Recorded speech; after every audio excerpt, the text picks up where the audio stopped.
Alchemize your energy. Darling, let your spirit be free. Don't give up, keep on pushing through. Now is the time, it's all up to you. Alchemize your energy, my friend. Let your spirit be free. Don't give up, keep on pushing through. Now is the time, it's all up to you.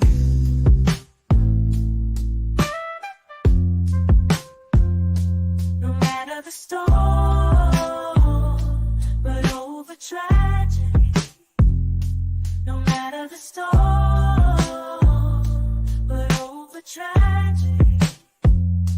No matter the storm, we will always take flight. Keep on pushing through the darkness of night. There's no limit, let's reach for the sky. Shine so bright, from darkness to light.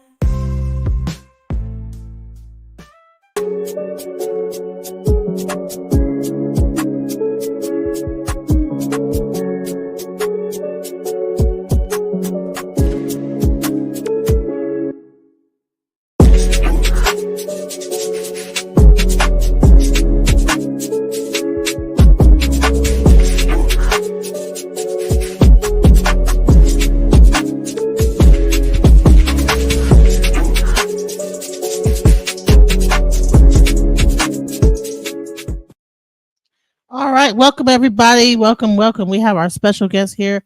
His name is The Watcher, and he basically is here to like talk about his experience with Jehovah Witnesses church. Before we bring him on, I wanted to like show exactly for those that are not aware of this Jehovah Witness church what they believe in. But first, we wanted to say hello to our guest. Hello, Mel. How are you doing? I mean, hello, Watcher. Hello, how are you? Glad to be here. Thanks for having me. Yes. So I wanted to like show like a quick video just kind of explaining what the church believes in and what they're kind of like the things, and then we're going to get into like your time at the church. So let's get into this video. So what do Jehovah's Witnesses actually believe? Jehovah's Witnesses believe there's only one God, Jehovah is his name, and Jesus is only his son and mediator, and so they don't believe in the Trinity. They believe that 144,000 will go to heaven and the rest of humans who survive Armageddon will remain on earth. The only ones who will survive Armageddon are those who believe in Jehovah and Jehovah's Witnesses teachings. The rest of humans will be destroyed or basically eliminated, and that will happen any day now. Once all non-Jehovah's Witnesses are eliminated, Jehovah's Witnesses will take over the planet and convert it to a paradise. And once this happens, God is going to reward them with eternal life, which means that they will grow young again and will never die or get sick. All animals who are now carnivores will be transformed into herbivores, and eventually when Earth is filled with enough humans, God will take away the sexual desires for them to procreate. Jehovah's Witnesses believe that their interpretation of the Bible is the only accurate one. They refer to it as the truth. This implicitly means that everybody else is incorrect. For this reason, they maintain separation from the world in a very insular society because they believe that any external influence is directly from Satan and may steer them away. They have strict rules and policy regarding the ability to access any critical material to only accepting information from their jw.org website only. Everything else is considered possibly fake news or tainted by Satan's influence. Jehovah's Witnesses marry only other Jehovah's Witnesses, but of course there are exceptions to this rule. And most importantly, which is what impacted me the most, I think Jehovah's Witnesses place their current life on hold, awaiting this paradise that is coming. As most of you know, they don't celebrate Christmas or birthdays, but they don't celebrate holidays except for maybe wedding anniversaries. They are not allowed to vote and do not get involved in any political affiliations. They are anti-LGBTQ and believe that these are choices made out of sinful thinking. They use marking and disfellowshipping to discipline members. The whole group partakes in this, and basically the whole group shuns the individuals. All right, so those were some of the things that she kind of some of the beliefs that she was showing, but I'm sure there's some other beliefs that are questionable, that you would say that people don't even know about. I mean, I've heard of a lot of those beliefs, because I've had friends. So those are like the typical kind of understood beliefs. But I'm sure there are other beliefs that are even like more secret that we don't even know about. Yes, there are many different beliefs that they have. The organization is basically ran by a body called the governing body. It's usually around 8 men who reside primarily in New York State, but lately they've been trying to spread them out throughout the world. I don't usually use the word cult to describe Jehovah's Witnesses. I still call them a religion with a cult like style. But as far as my reason for saying cult is because of the way they adhere to the rules of the governing body versus Jesus or Jehovah God as the belief system works. The governing body is the presence for the religion here on earth. So you'll find that whatever mandates or different, they usually call it new light. So let's say, for instance, recently, I became a Jehovah's Witness when I was around 5 years old. So this is early 80s. During that time frame, a woman could not wear a dress, a pair of pants to the Kingdom Hall. Recently, they've changed that. A man could not wear a beard, and recently they made this change. Now, we know that the Bible hasn't necessarily changed, but the Jehovah's Witnesses have changed their rules based on the times. Recently, there have been so many different court cases due to a big problem that's happening with um, child AB, we'll call it for YouTube, throughout the world. And so when they face these various court cases, you'll find that they're making changes to try to appease and to appeal to the court system. So the lady in the video that you just showed, her point of interest for number one, she talked about shunning. And shunning is something that is very prevalent amongst Jehovah's Witnesses. In fact, you would say it's a way of controlling individuals, but because even if you become a Jehovah's Witness, I often tell people there's only one way out, and that is through shunning. Because if you want to leave the organization and go back to any practices that they condemn, then they're going to shun you and you won't be able to talk to your family. The reason why this is a controlling mechanism is because now you can't talk to your grandmother, you can't talk to your mother. I know individuals that their mom and dad had passed away and left all their resources, their houses, their finances to the Watchtower, Jehovah's Witnesses, that's what it's called, Watchtower Bible and Tract Society. They left everything to them and didn't even call their child to say, hey, I have a terminal illness and I might not be living long. So any individual that wants to leave the organization is going to think twice about that because now they may not be able to speak to their parents again or their siblings, loved ones. Those relationships could be gone forever unless the person comes back to the religion. So does the Jehovah Witness religion have its own like bank where these people put their money into like insurance that they have like that's through the church that is tied up with the church so that they know that if you're not like like that for instance like if I passed away and I have insurance, my next of kin gets that. Do they have it like sewed up that much where legally they have it goes to the church immediately? Like, is it that could be their individual choice on a family basis. It seemed like you were asking though if Jehovah's Witnesses were their own bank, and if you're asking that, Yes. I was at the headquarters for 10 years, and what I learned at the headquarters, especially with some of the things that I went through, that in many cases they're self-insured or self-funded. So much money is coming in, the organization is worth so much that they basically have their own money and can do anything their heart desires. Okay, let me ask you something. Let's go back. Okay, did you join the Jehovah's Witnesses on your own? Were you born into it? and what age, if you went there, how old was you when you got there? Okay. So as I previously mentioned, I became a Jehovah's Witness. My grandmother started studying around the time when I was 4 or 5 years old.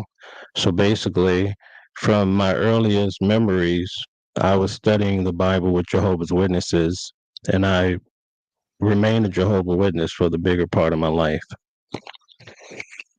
And just to elaborate a little bit more, I had to go through the whole process at a very young age. We're talking about 6 or 7, having a Bible study of my own.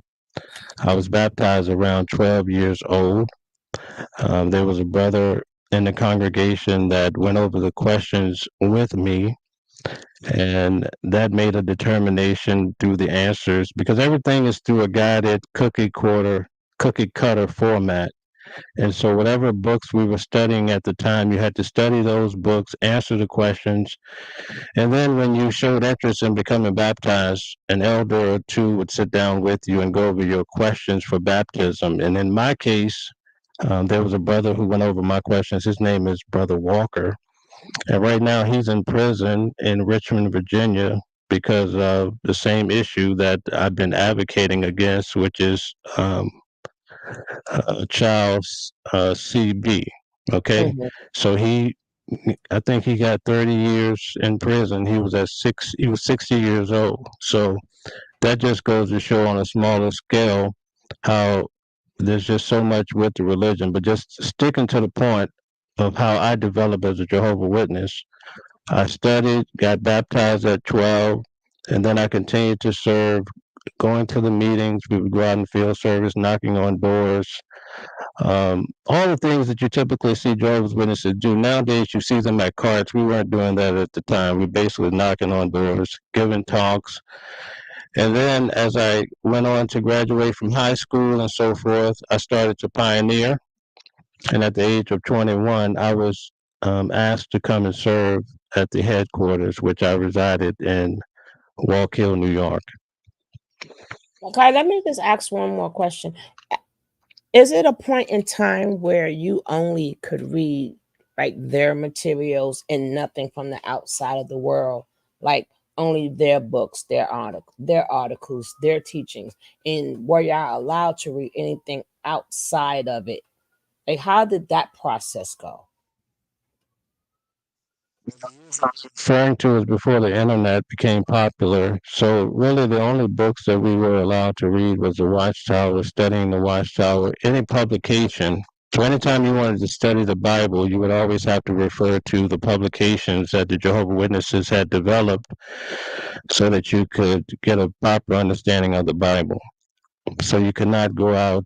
I mean, if you wanted to look in an encyclopedia or what have you, you could, but you couldn't give a talk and start sharing some information that might be borderline interfaith or teaching some other thought process. Everything you teach, especially as I was older and giving more talks on the meetings, that's what we call it, parts on the meeting, then you have to stick to the script and not go left field, or else you would be counseled. Also, during my time, they heavily discouraged going to college because, in college, you learn to be a critical thinker, and that could lead you astray from the faith. It's a heavily controlled situation, if you get my drift. So so there was another cult that we covered, even though you don't consider JW a cult, that almost like the Catholic Church, when one person passes on, like it's called the Sweet Daddy cult. Your phone is choppy. Oh, okay. It's called the Sweet Daddy cult, and this is a billion. They have like billions of dollars in this cult in real estate. I look at what you're saying. Sorry. You can't hear me at all? Okay, hold on. All right, can you hear me now? Yes, clear. All right, so there's a cult called the Sweet Daddy cult, and they have various different sweet daddies. Like when one passes away, then they vote another one in. It kind of sounds like similar to how with the governing body, right? Almost like the Pope, they have the Sweet Daddy, yes. and I'm wondering, is the main leader is there like a leader of the governing body, or is it just the governing body like without one particular leader. There's a governing body, and there's always a chairman that pulls the most weight, if you will. So it's not like the Pope, like for instance, like every year they when one gets old, they bring in a new Pope. Is it kind of like similar to that like the Catholic religion? Or I think they No, mean when more one like goes the around, Mormons. there's usually Mormon, usually there's around the Mormons, yeah. Usually there's around 8, and if during my time of 10 years, many of them died, and so as they died, they would be replaced. Recently, a governing body member, Anthony Morris, he was somehow removed from the governing body without a lot of detail, and then some other brothers were put in to replace him, 1 or 2.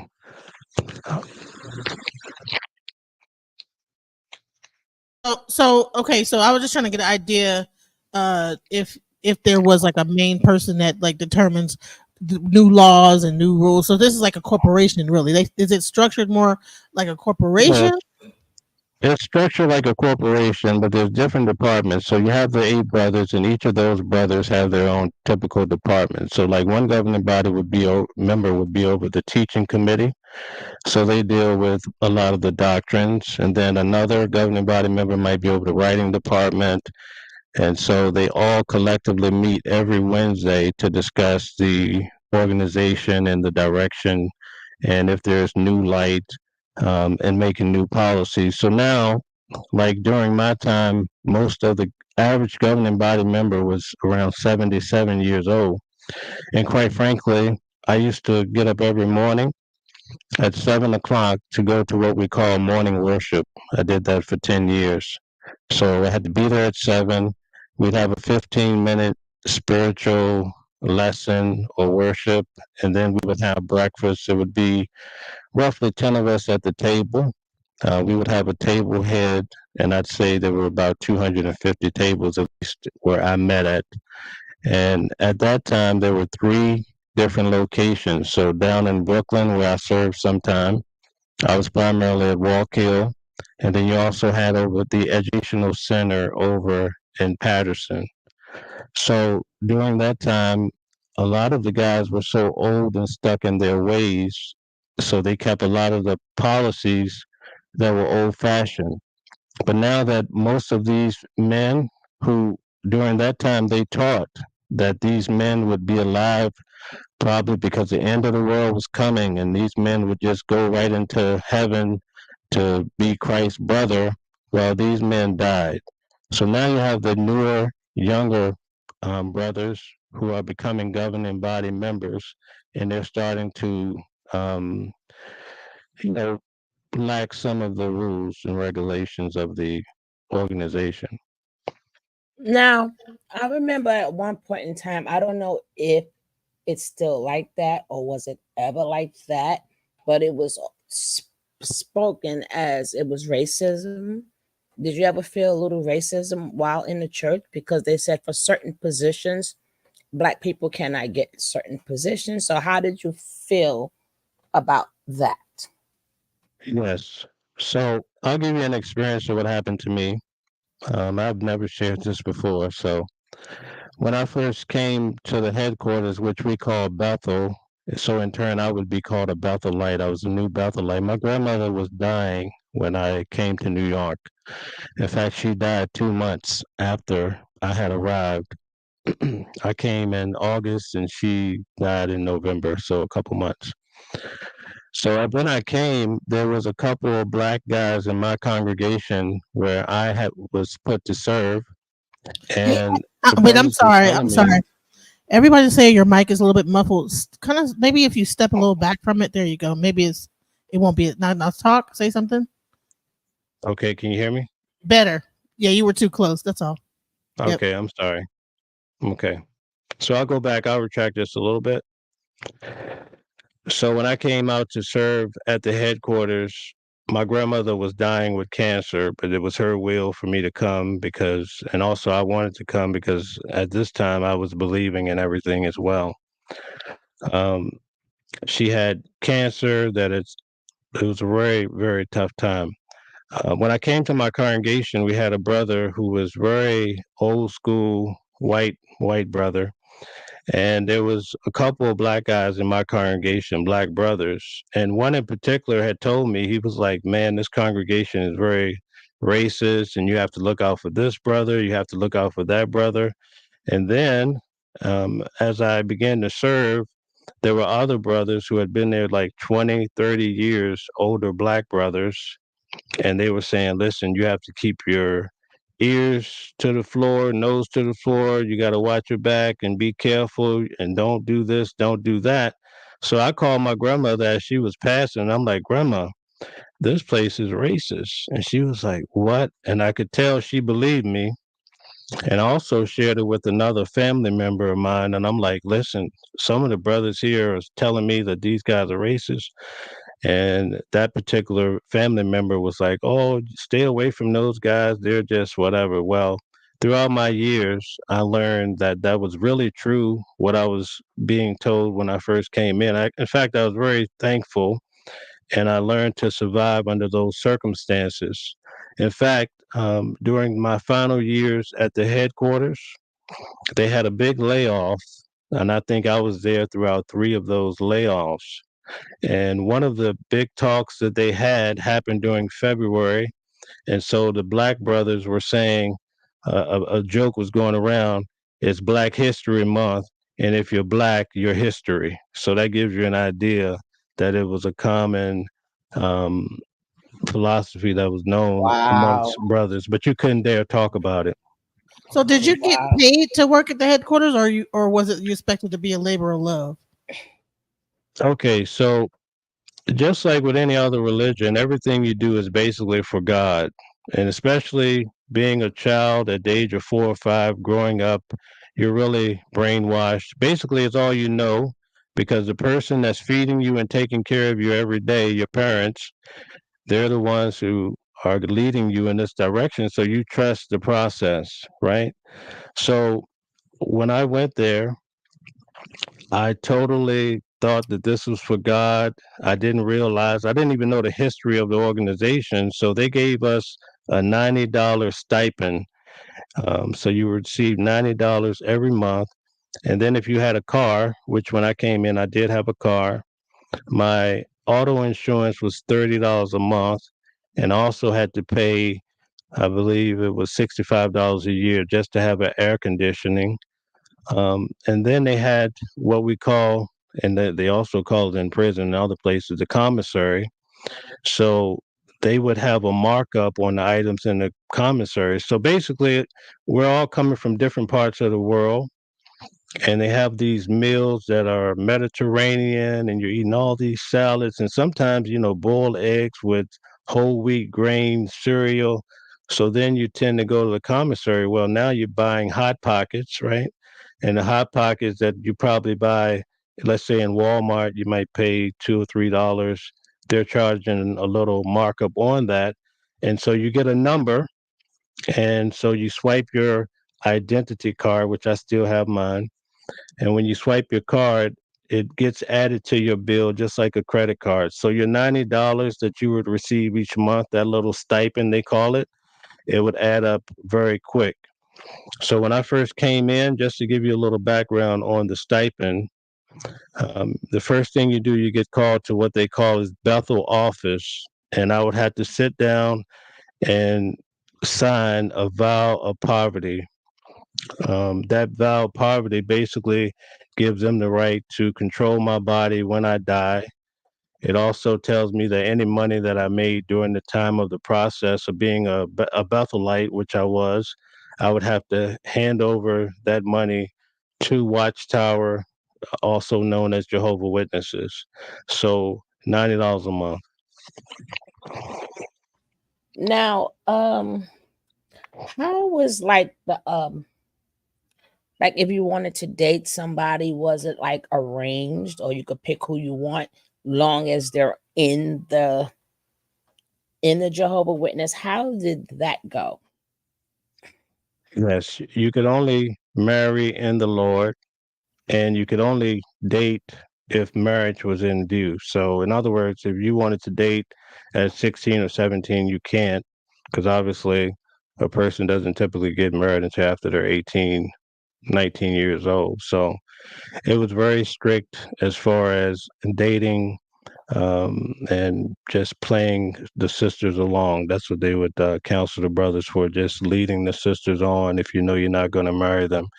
And if you ever went out on a date, you would have to have a chaperone so that obviously you wouldn't do any touchy feely, because the common thought was that sex was fornication or pornea based on the Bible, right?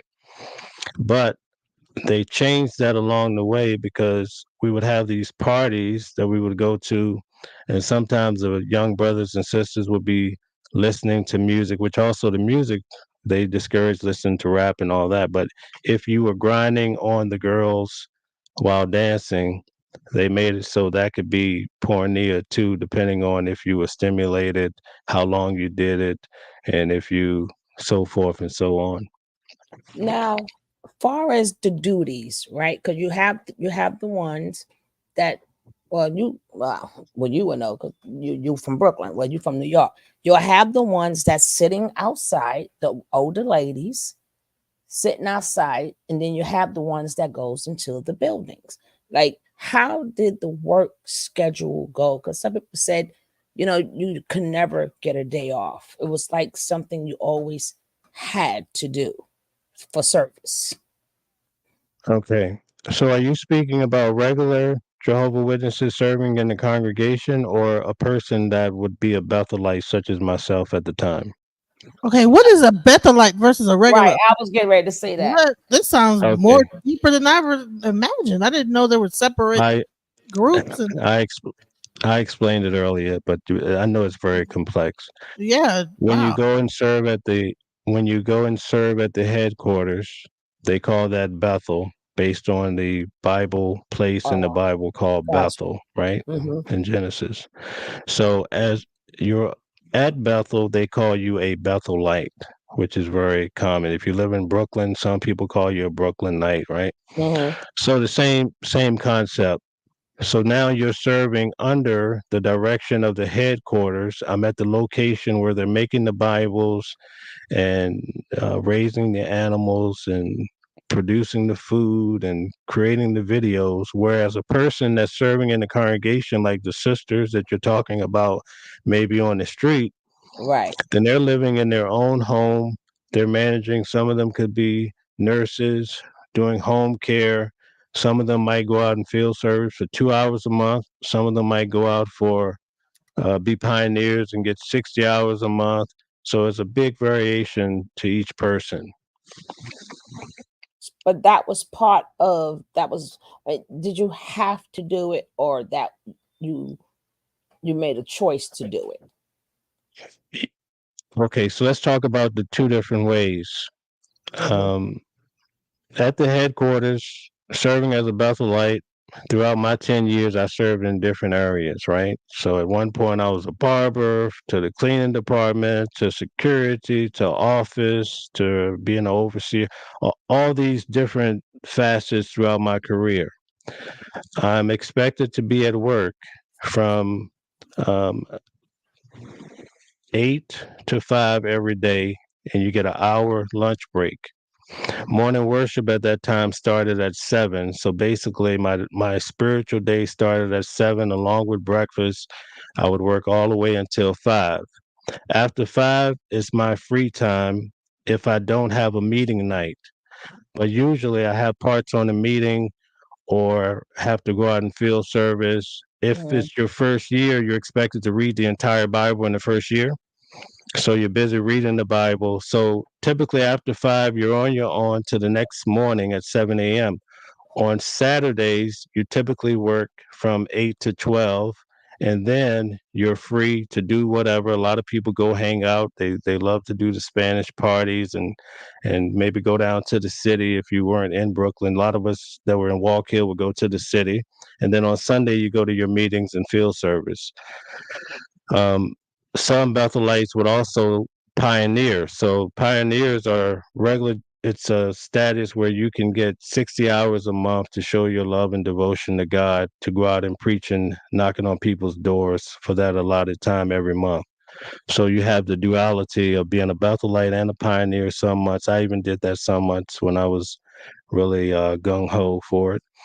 But the sisters in the congregation typically are the ones that you see out in field service, and a lot of them could be up in their 60s, 70s, and Mm-hmm. you always see them out knocking on doors. They're Mm-hmm. volunteering. They're getting, at that time, they were getting 60 to 80 hours a month. They're spending their own money, their Yep. own time, their own gas. And like I said, they do it because they see God, they don't see man. And no chaperones. And no chaperones. I was like, these poor ladies, right? Now, what is the stage on how y'all bringing people? Do they have special people who knows like the doctrine, like how you will them in and how much time do you spend with the person to see if they want to hear you or go to the next one? How is that process? Your phone cut out, I'm sorry. Can you hear me now? A little bit better. Okay. How is the process when y'all trying to Yeah, bring people? you have to Okay. go out and come back in. All right. DJ, have you heard what I Yeah. said? She's saying what's the process of where you're trying to bring people in. Also, I was trying to find out what determines if someone gets to Bethel or not. Like, or is it like just if you're in New York, or do you have to build up to get to this Bethel? Is everybody like striving to become a Bethelite, or? Yeah, so all the young brothers and even some sisters, as they're growing up, being a Bethelite is like the big shot thing for a lot of people growing up. They want to, some people want to be basketball players. They don't let you play sports. So being a Bethelite is a big deal. In order to become one, you have to put in an application and also become highly recommended by your circuit overseer and your district overseer, as well as the local elders in your congregation. So typically, you would graduate from high school, go out and start pioneering, giving talks, serving in the congregation, doing all these things. And now you're looked upon as being a really great brother. And so then they put the recommendation in for you. And in my case, I received a letter saying, hey, you've been invited to come serve at Watchtower Farms. And I was living in Virginia. I grew up in Virginia. So obviously, we come from all parts of the country and across the world.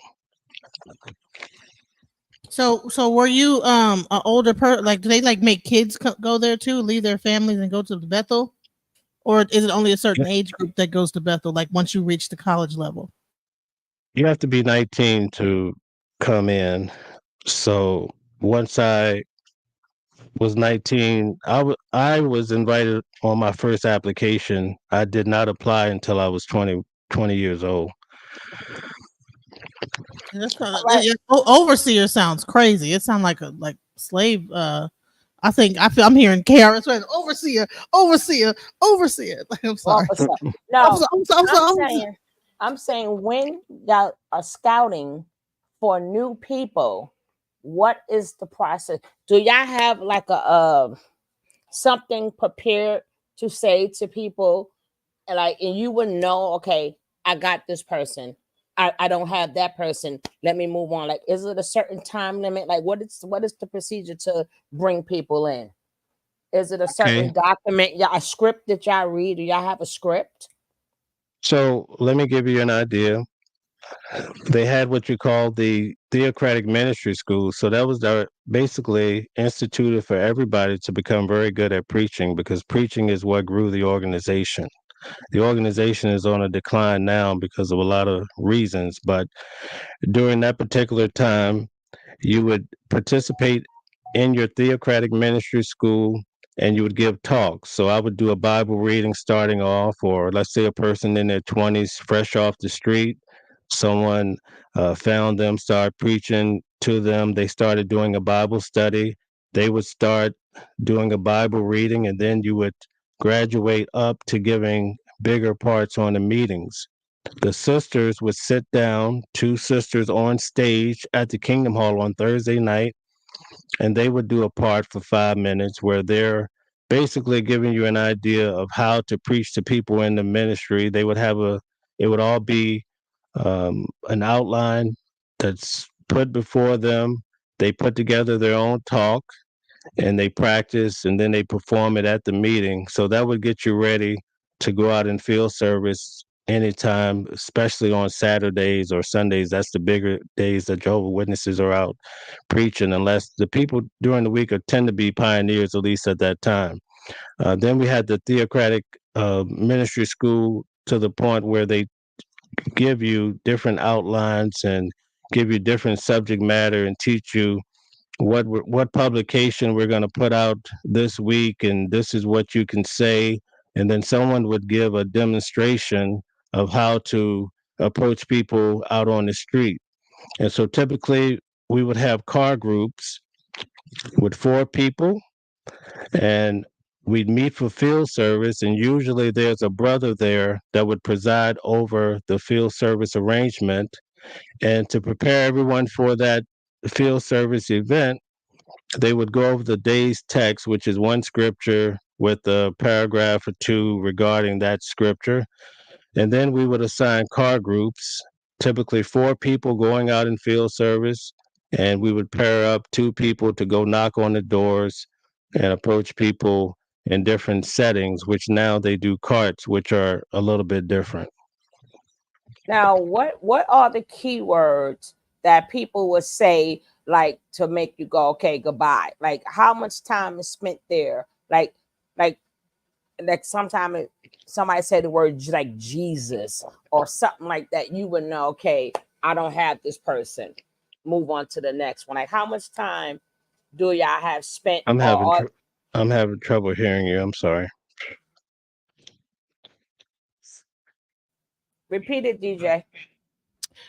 How much time, like if you guys have a specific amount of time for each person, like spent, is that what you mean? Like they have to like spend a certain amount of time, and if you know that you're not getting through to them, you got to move on to the next. Is it like a timed thing? Correct. No, it just depends on how each person responds. If someone wants to stand there and talk to you for a whole hour, it's your choice. But typically, most people would go out in field service and just try to get through their 2 hours or whatever they were trying to get for the day. During that time, they kept track. You had to turn in your time each month. Now they no longer do that. That's one of the changes that they've made as far as turning in your time. We'd have a form that you would state how many books you sold, how many brochures, how many magazines, and so forth. And y'all don't Because get remember, this is no, you didn't get anything for that. And remember, starting off, this was a printing company. So I'm down in Virginia not realizing that this is a organization, company, corporation that's making money. And it took many years for me to go through the ranks and realize that, it wasn't everything that I thought it would be. How high up did you get in the organization? Like, how high up would you say your position was? Just a regular. Being at Bethel alone is probably the highest pinnacle that most people would try to claim or get to. And while I was there, I was able to oversee a few departments that I worked with, various guys from all over the country. So that's crazy. They got people, even with people like, what's his name, that not Tavis Smiley, what's that big pastor that said he got swallowed up? Like, even they get TD Jakes. TD Jakes, even they get paid. Like, people, they pay their people. I think that's crazy. No, they don't. Well, I know when I was gonna be hired to do UX for them, they was gonna pay me a salary, but I was not a church member, so maybe that's different. So at what point in time after the racism, at what point in time did you start seeing things that made you feel uncomfortable? Well, when I initially made the call to my grandmother, I saw things that made me uncomfortable. First thing, to have a young man, a black man, come to me and tell me basically, because he had already been there 6 years, and to tell me like this is, I always use the analogy of the yellow brick road. You know, you get to the head, the top, and then you realize that it's just some little guy there when the dog pulls down the curtain. You know, so that was the ultimate experience of realizing that it wasn't everything that it was cut out to be. So, Let me so give you a couple of examples. Okay, go ahead. I do want to get those examples, but I just want to ask you, if you don't think that this is a cult, what would you say it is? Because if it's not a cult, what is this? Like just an organization, like a company, like a corporation that just sells Christianity and takes advantage of its people, or what would it be if it's not a cult? I think it's just a business. From my experience, I see a business, and like I said, I went through various situations that I learned that they operate as a business. They call themselves a religion. A lot of ex Jehovah Witnesses, such as myself, call them a cult. Um, a cult is usually looked at as an unorthodox religion, which they fall into that category. But what I'm saying is, I just don't, because I'm trying to appeal to people. I want to have the dialogue. And usually, when you throw out the word cult at people, you lose them instantly because they think you're off the deep end. Oh, not over So, here. Not over here.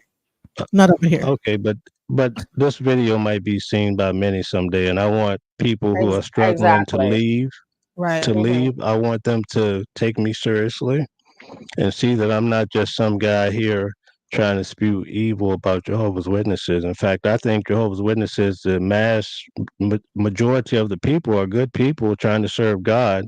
It's just that they don't realize that the religion is more than meets the eye.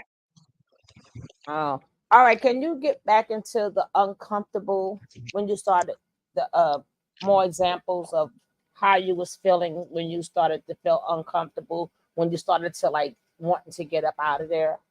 Because the people, may want to hear that. Well, I'll put it to you this way, because I'm trying to be critical of myself as well. I knew these things and I continued to stay there another 10 years. So I have to be balanced and be real with my view. But remember, I'm coming to a place that I think that I'm doing this for God and that God is looking at me and very happy of my activity and so forth and so on. So that played a big part, so that when I saw things happening, here's an example. The black brother who had the racism talk going on, his overseer was in my congregation too. He was an elder. And what he would do, he hated him so much. He would have him go out in the pasture and dig a hole. So you imagine, today it was maybe what, here in New York, it was hot today, and he'll have you out there digging a hole, and in your mind, what are you to think, right? That's a strong statement. Another guy that I knew named Damon, this same brother was on his case so bad that he left Bethel and went and joined the army. So things like that really shook me hard, because I'm like, wow. While I was there, several guys committed suicide. So I'm like, well, maybe I shouldn't have said that on the channel. I'm sorry. So that happened. Not knowing all the details behind it, but there was just so much. There's a big division over the white, because you have more white brothers who are presiding and running the organization. Think about it. With the governing body, you have 8 members, and only to this day, there's only one token black brother. And this is what, 2024? That gives you an idea of what Bethel actually looked like. So then the brothers that are there that are black and maybe dealing with a situation like this, is what I learned in my situation. In my hall, my Kingdom Hall, I had a problem with a brother yelling too much. He was a presiding overseer for a very long time, and he was just roughhousing guys, just run your head into the wall, and nobody would challenge him except me. In fact, let me give you an example. When my mother died, previous to that, I was going back and forth to Virginia from New York every weekend, trying to stay in my assignment and taking care of her, and so much going on. And when my mother died, I had to call to tell him, listen, because I needed more time. And I said, hey, my mom died. He says, oh, what a relief. All that going back and forth to Virginia. I mean, he cut me deep. And so he was removed based on those actions and others. But it's the mentality behind these guys, to where if you would go and report one of them to, let's say, brother Tom, he would, by the time you leave his office, right, he's calling the brother you complained about to say, hey, you have this guy in your hall, or this guy that sits at your table, because you have different brothers that would be responsible for your life. You have your table head. That's the guy that I said, you go to morning worship, you sit at his table. All right. So he's reporting whether you're on time, if you're paying attention at breakfast. Then you have your congregation overseer, because after your first year, you're like on probation. So your first year, they get a report from all of these guys to make a determination if you can stay longer. And I had various roommates that didn't make it, didn't even get to make the cut, because some of the guys that were coming out, let's say from California, were on the lovemenow.com sites. And we had some guys on calling 1-800, freak me now type of deal. So you get all sorts of different guys coming in.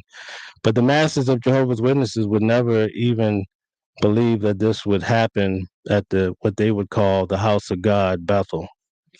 Let me ask you, how was the discipline there? Was there discipline? Was there any discipline that contained abuse? What was the discipline? That's all I heard. So if you were having any type of trouble, for instance, I had a roommate that they thought had mental illness. So I'll go through three for you. He had mental illness. The brothers would talk to him and told him that they felt that he was eccentric, and if he couldn't get himself together, they were going to send him home early, or he would not pass his first year. He would, at night, at 10 o'clock, we're trying to go to sleep, and he's on his guitar playing it loud. He was a little crazy. There was another brother who was more of the feminine arena, if you get my drift. Now, you would have to assume that he's not practicing, but he belongs to the community.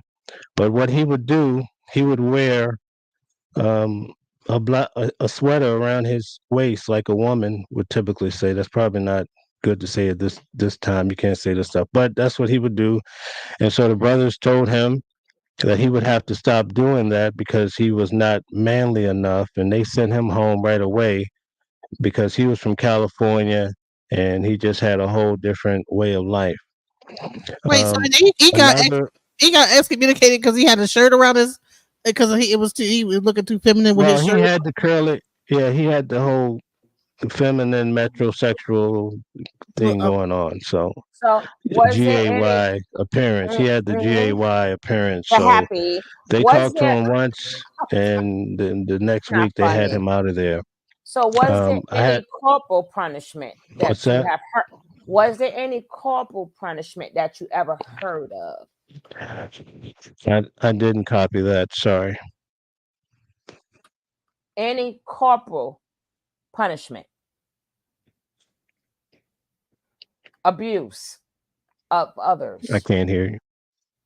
If you DJ, repeat it. did you guys have any corporal punishment, like where people were beating on each other, like a hazing or No. anything like that? No. There were some instances that happened. For instance, there were roommates that would get to fighting sometimes, so they would be disciplined depending upon how bad it got. We had a special talk one time because the brothers were going to what they call mosh pits, and some guys were jumping off the stage and broke his arm. So they immediately kick you out for that type of stuff. And like I said, depending on whether you're black and from Chicago, like the guys who came from Chicago were really different. You know, we had some of these guys who came out of Chicago who would walk down the hallway. Now, think about it. You have little white old sisters in their 70s, barely walking with a cane. And now you have a big structured black guy coming through saying, in the hallway. You know, these guys were not, they were just really different because they were the best that Chicago could send out. Or the guys who came from California were really different as far as their feminine thing going on. So they would turn them around really quick. But there was no corporal punishment or anything of that nature. They would just basically send you out of there. Or like drill, they were like drill sergeants. They kind of like, you think they would kind of yell at you a little bit? Or was it? Yeah, they control every facet of your life. Right. And believe me when I tell you that. I was gonna ask you, was y'all allowed to ask questions that was non JW? That's a good way of getting excommunicated. So that was my issue, but I was smart enough to not ask those questions. So the initial question I think one of you had asked me was like, what kind of started me down this road of not wanting to be a Jehovah's Witness. So yeah. So I'll give you let's go in a different direction. You were required to read the Bible cover to cover every year, for at least for your first year, and I would do it every year because I was very inquisitive, wanted to I love public speaking. I wanted to be great at it, but I had serious issues with the Bible on my first time through. Before I came to Bethel, I was basically reading the Watchtower. I wasn't really reading the Bible cover to cover. So if I had a part, and the part said it was about Genesis 1, chapters 1 through 3, then that's what I focused on. But I wasn't going cover to cover. So during my first year, I went through Genesis and I was focused. I had all my material. And then I started to see in Genesis where it's saying that the plants and the vegetation, the fruit trees were on day 4. And then you had the sun and moon being created on day 5.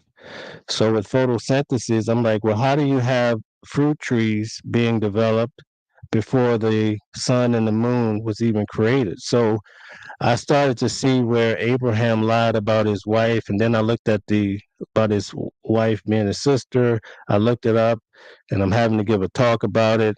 I read an article where it says it's okay to lie. It depends on whether the person has the right to know.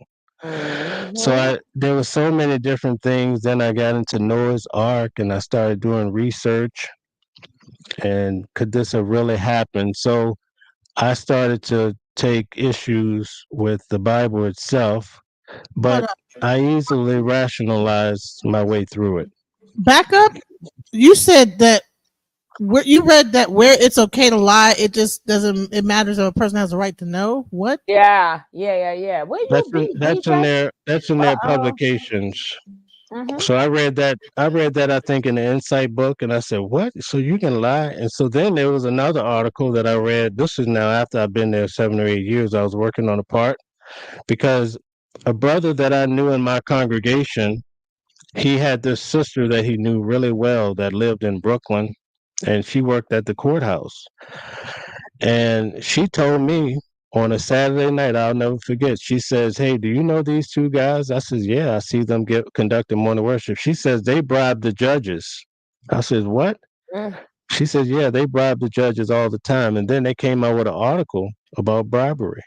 And under certain circumstances, if it's to, progress the kingdom, then it may be okay or whatever. So, yeah. But and then I heard I saw some other circumstances where some married brothers were messing with I'll leave it there, messing with another man's wife at Bethel. And it comes down to who knew about it. And depending on if no one knew you sin, you could still stay at Bethel. If you did this and more people knew about it, you have to go I'm like, wait a minute, this is like the Oz for real. So a lot of things I saw during my time frame. I saw one brother, it really hit me hard. He was a big time overseer of the computer department. And there was a sister, he was married, and I knew his wife. And you know, what happens is when you're at Bethel, you're like a big fish in a small pond, right? It's like being a millionaire out here and as a regular civilian. I use that situation. These guys were able to pull girls that they would never be able to pull on any day out in the real street. But because they were Bethelites, they go home or they go on a trip, and the girls would pull up and say, you know, they want to be with them because these girls want to go to Bethel. So now they marry a guy who's a cornball, has no interest. Some of them are even GAY. That's happened during my. I've seen a lot of that. You know, um, so these women are bitter after a while. So his wife was very bitter. I knew that. You could see she was bitter. So what he did was he went and started being with a sister in his congregation. He bought her a nice ring. And then the brothers, he was really whining and dining her. He's a big time overseer at Bethel, running a big department. And basically, they took away some of his privileges at Bethel. He was allowed to stay, and now he's back to being a high roller. So, So it's how real tricky. how were the women treated? Was it set up as a patriarchal system? How the Yeah, women women treated? the sisters are supposed to be treated with love, but they take a second seat, Hmm. and they And have to then, be submissive to their husbands. And there was a big rumor that when the sister comes to Bethel, that she has to watch videos. She can't have mhm. oral sex. Well, you know, things like that. Now So is it everything is controlled. Now, is Bethel the place where people go, like, let's say they're in trouble or something, and they have to sit around a bunch of people and then tell their story or whatever? Then they got to step out, and then I guess y'all do the talk. Is is that Bethel consists of that, or that's Well, some that another spot? happens. That happens. That happens at Bethel, but that happens in every congregation. So let's say, for instance, right? I'll give you an example of a young girl that I knew. She was in high school, maybe 16 or 17 years old. She went to school and she had SE regular just with the kid at school. Because she did that, she had to go and sit before three guys in the Hmm. congregation, three elders. They called that a judicial committee. And throughout all the congregations throughout the world, this is the format. So if you do something that's wrong, you have to go and confess your sins. They just recently changed that. They make it a lot harder now for a person to be disfellowship, is what they call it. In other religions, they typically call it being excommunicated. But during that meeting, you have these old men, right, sitting there questioning a young girl that's 15, 16, and asking her details Yeah. about did the guy do this to her, and all these things. So that's why now you see all of these cases throughout the organization where actually there's elders in the congregation who have done atrocious things to the Hmm. young people in the flock. Yeah. But that it's that committee, judicial committee that's formed, and they render a judgment on the people in the congregation. Did you hear? So investing out the blue says no. They only have to be submissive if the husband is in the faith. Otherwise, she can go to another man and learn and even combat her husband's information, even when they are wrong. So is that something they teach as well in Jehovah's Witness? Yes, that's correct. Huh. So that's to try to Yeah, I break mean, up that marriage. basically, women have to. I couldn't hear everything you said. Can you just say that one more time? It sounds like they that if you're not married to another Jehovah Witness, that they don't mind breaking up that marriage, because if you're going to be combating your Oh, husband, yeah, oh yeah, they're really big on being evenly yoked, and usually um, divorce is frowned upon, but based on the circumstances, I mean, listen, it works like that in the regular churches, these Yeah. pastors or these elders in the congregation, they pretty much control your wife. And sometimes I've seen some guys who really like the female, and they maneuver to get the guy out of the picture. And that's why you had in one congregation, I think in Philadelphia, in Pennsylvania, where the guy went into the Kingdom Hall and shot the guy because he saw the big picture, and they told him they disfellowshipped the husband. Now he can't talk to his wife. They demonized the guy. Now he can't talk to his kids. They controlling the whole narrative, and then he goes in there shooting up the place, and you just think that there's some guy that just went and shot up a hall. You don't get to hear the backstory, all the manipulation.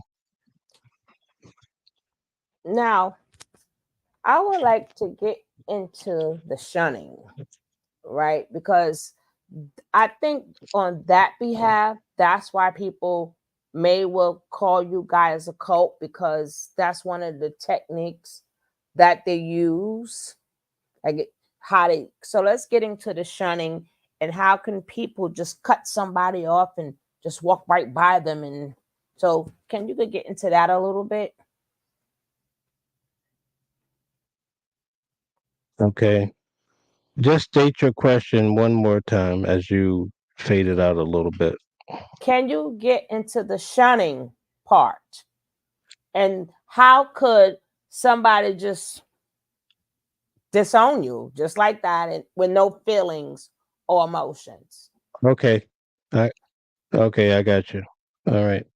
So this is very deep, and I'll try to break it down to you as best as possible. But there's various factors going on here. Number one, you have people that are being controlled, and this is their way of controlling you, is by, if you mess up and do any of these things, you're no longer being able to talk to your family.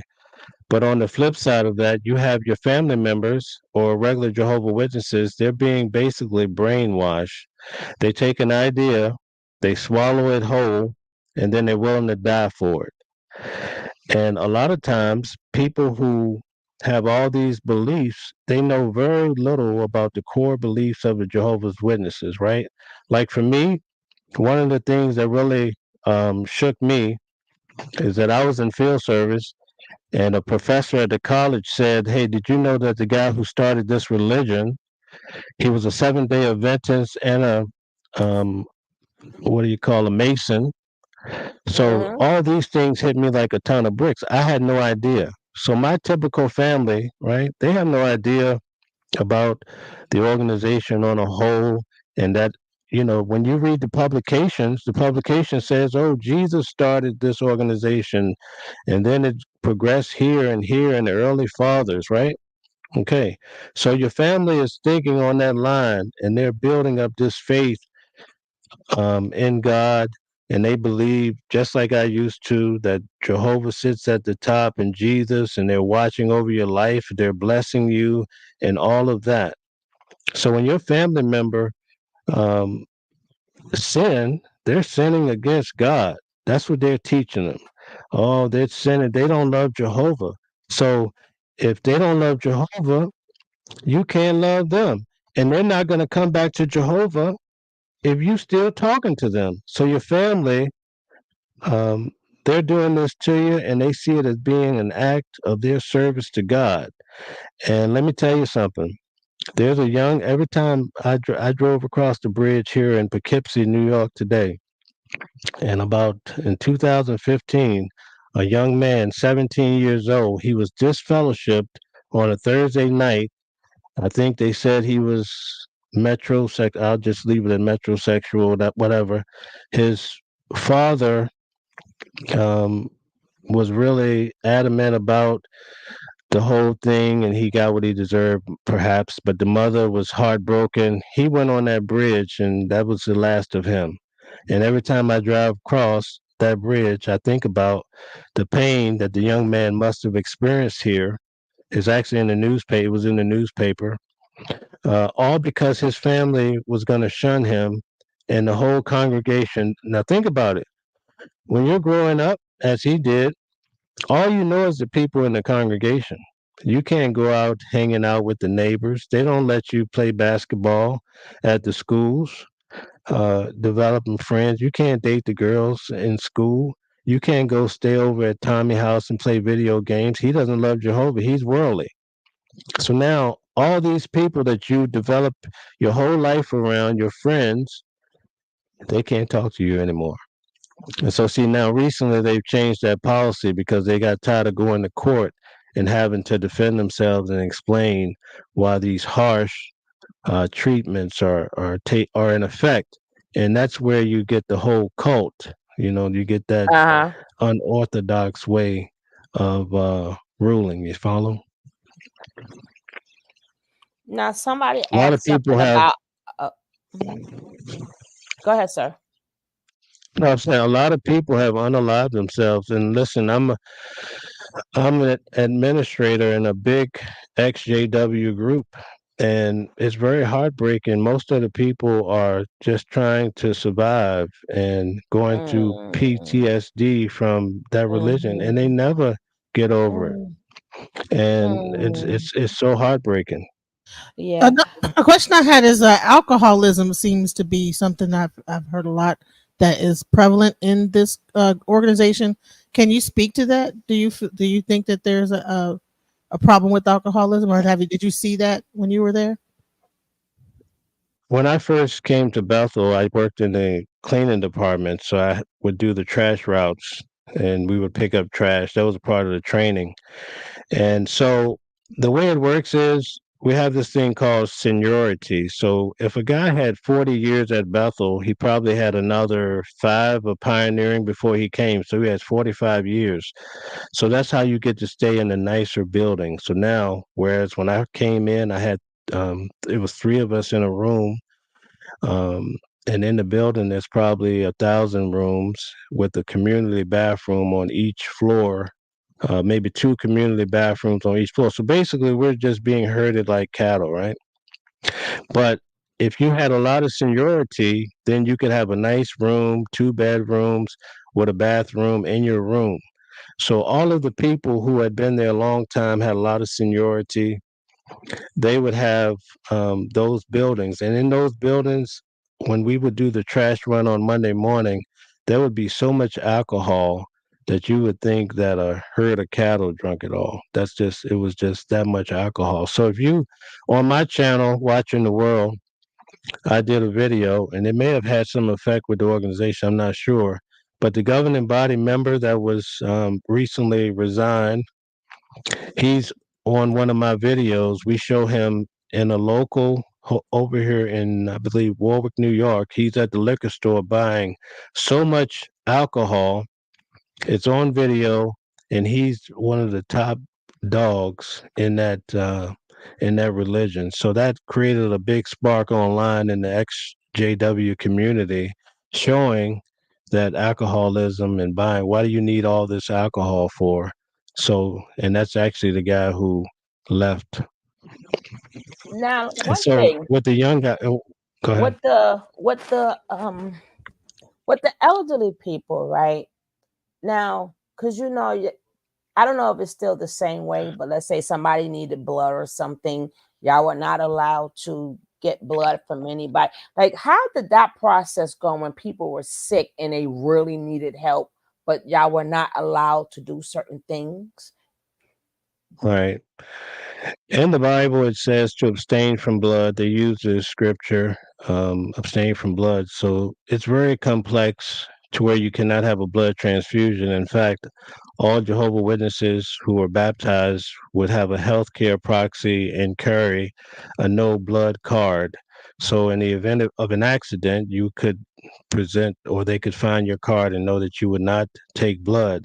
If you go back to the 80s, there was an article, or actually a whole watchtower put out, and I saw it as a child, where all these young people that died because they Mm, refused to have a blood transfusion. mm, So myself, I was touched deeply by this subject because my mother had breast cancer. mm, After my grandmother passed, my mother got breast cancer 2 years after that, mm, and she basically needed a blood transfusion. She couldn't have it. Because I was a Bethelite, I had Brooklyn, I had the legal department involved. It was messy, but my mother died, and Oh, one of the big factors of that was not having oh, a blood transfusion. So for me, it's a mm, very sore spot. I'm sorry to hear that. Mm. hmm Wow. So I'm an advocate for various reasons.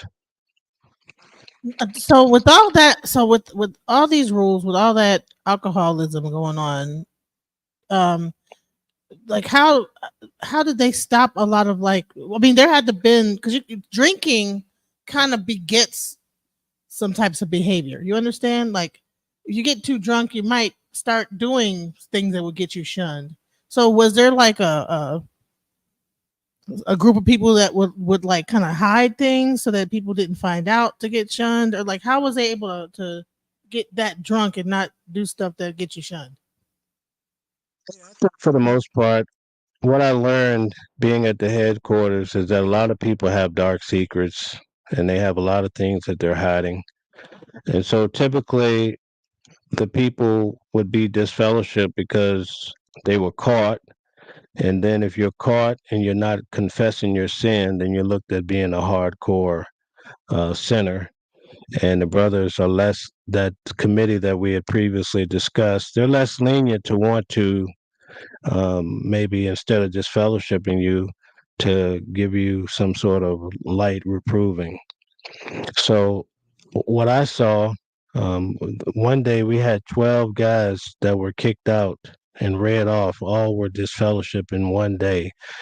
And those remaining, everyone would call them the Dirty Dozen because they announced 12 guys. And so basically, I'll give you the rundown of that. There was a brother that before he came to Bethel, he was having relations with a young sister in the congregation, right? So the minute the airplane hit the World Trade Centers, she thought the end of the world was coming. She went to the local brothers down in Alabama and told them that she had committed these sins with him and he was at Bethel.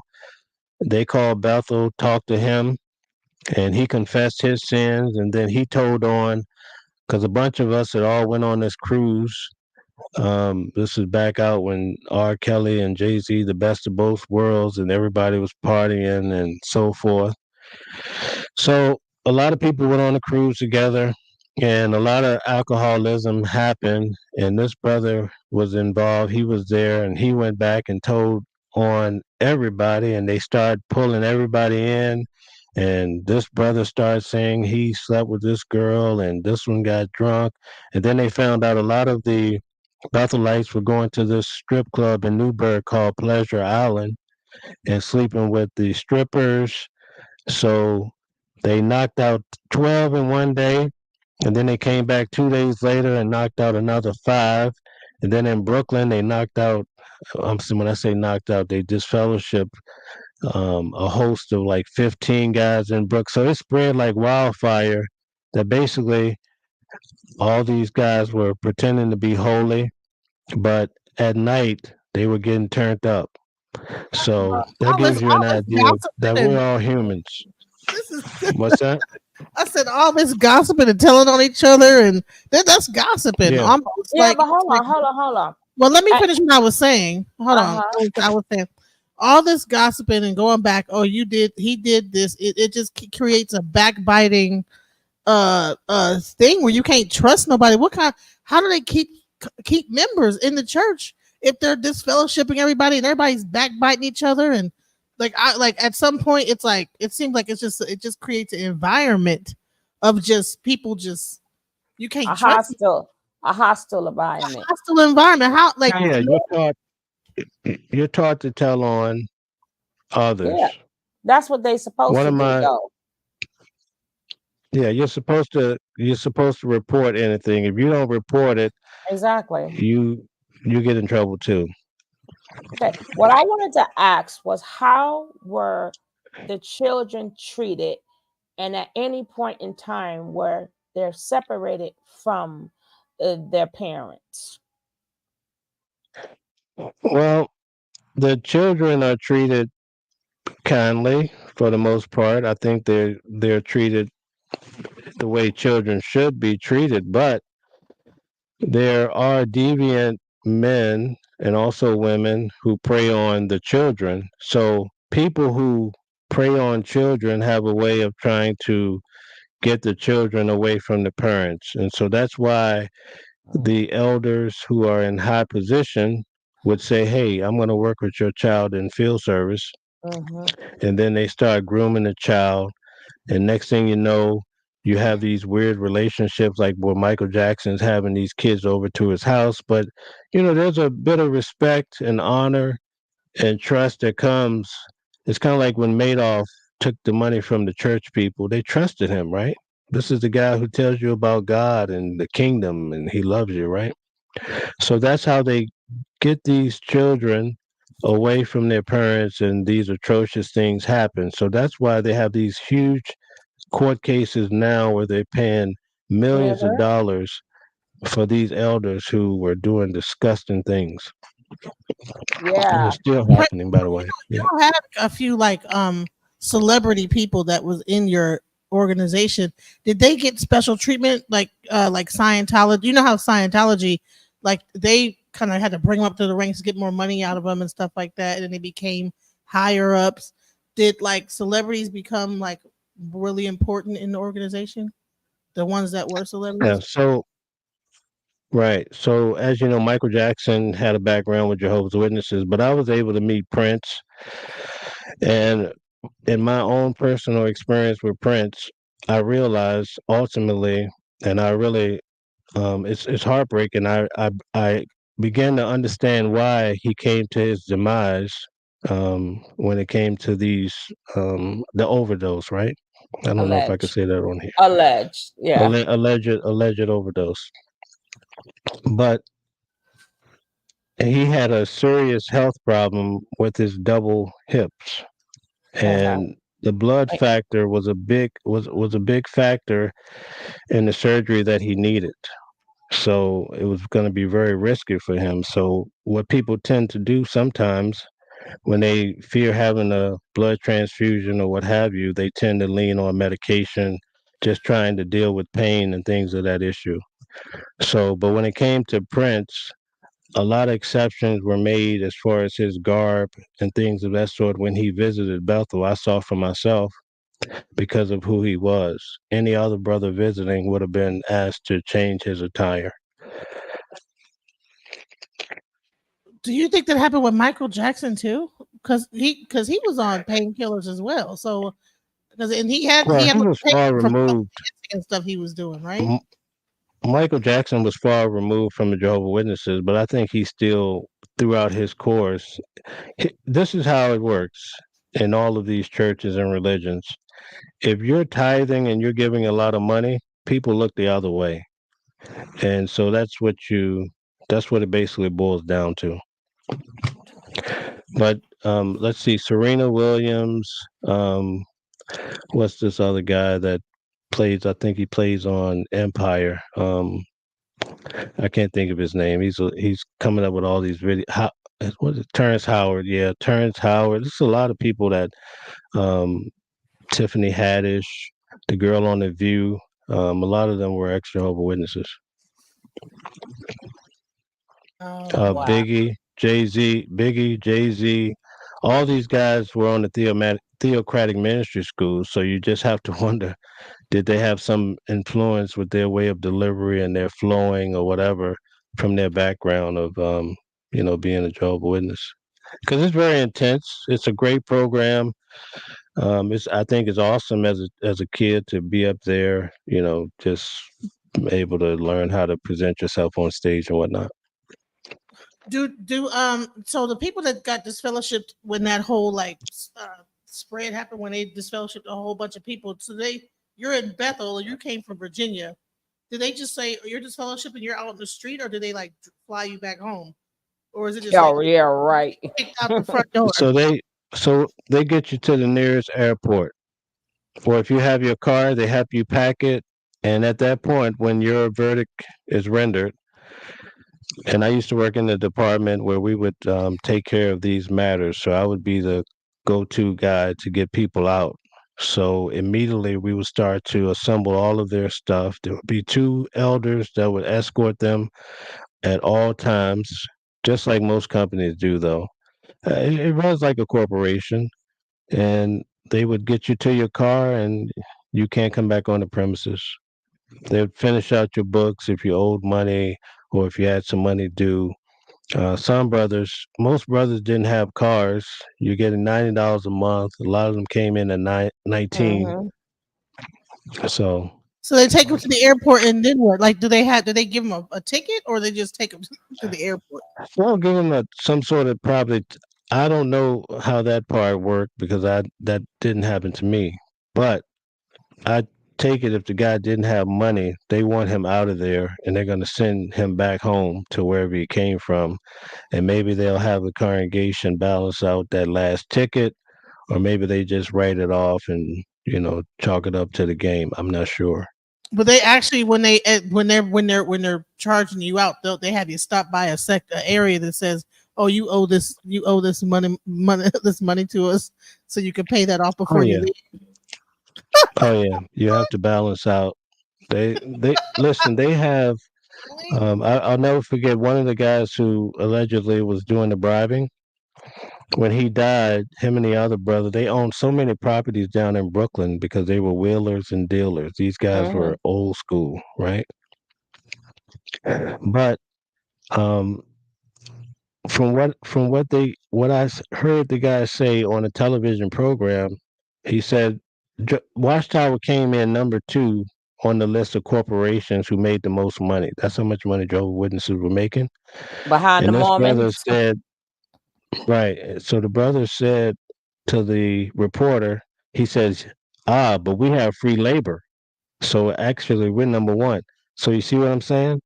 In the background, you think you're And doing a that great deed for God, but ultimately you're doing free labor. Think about it.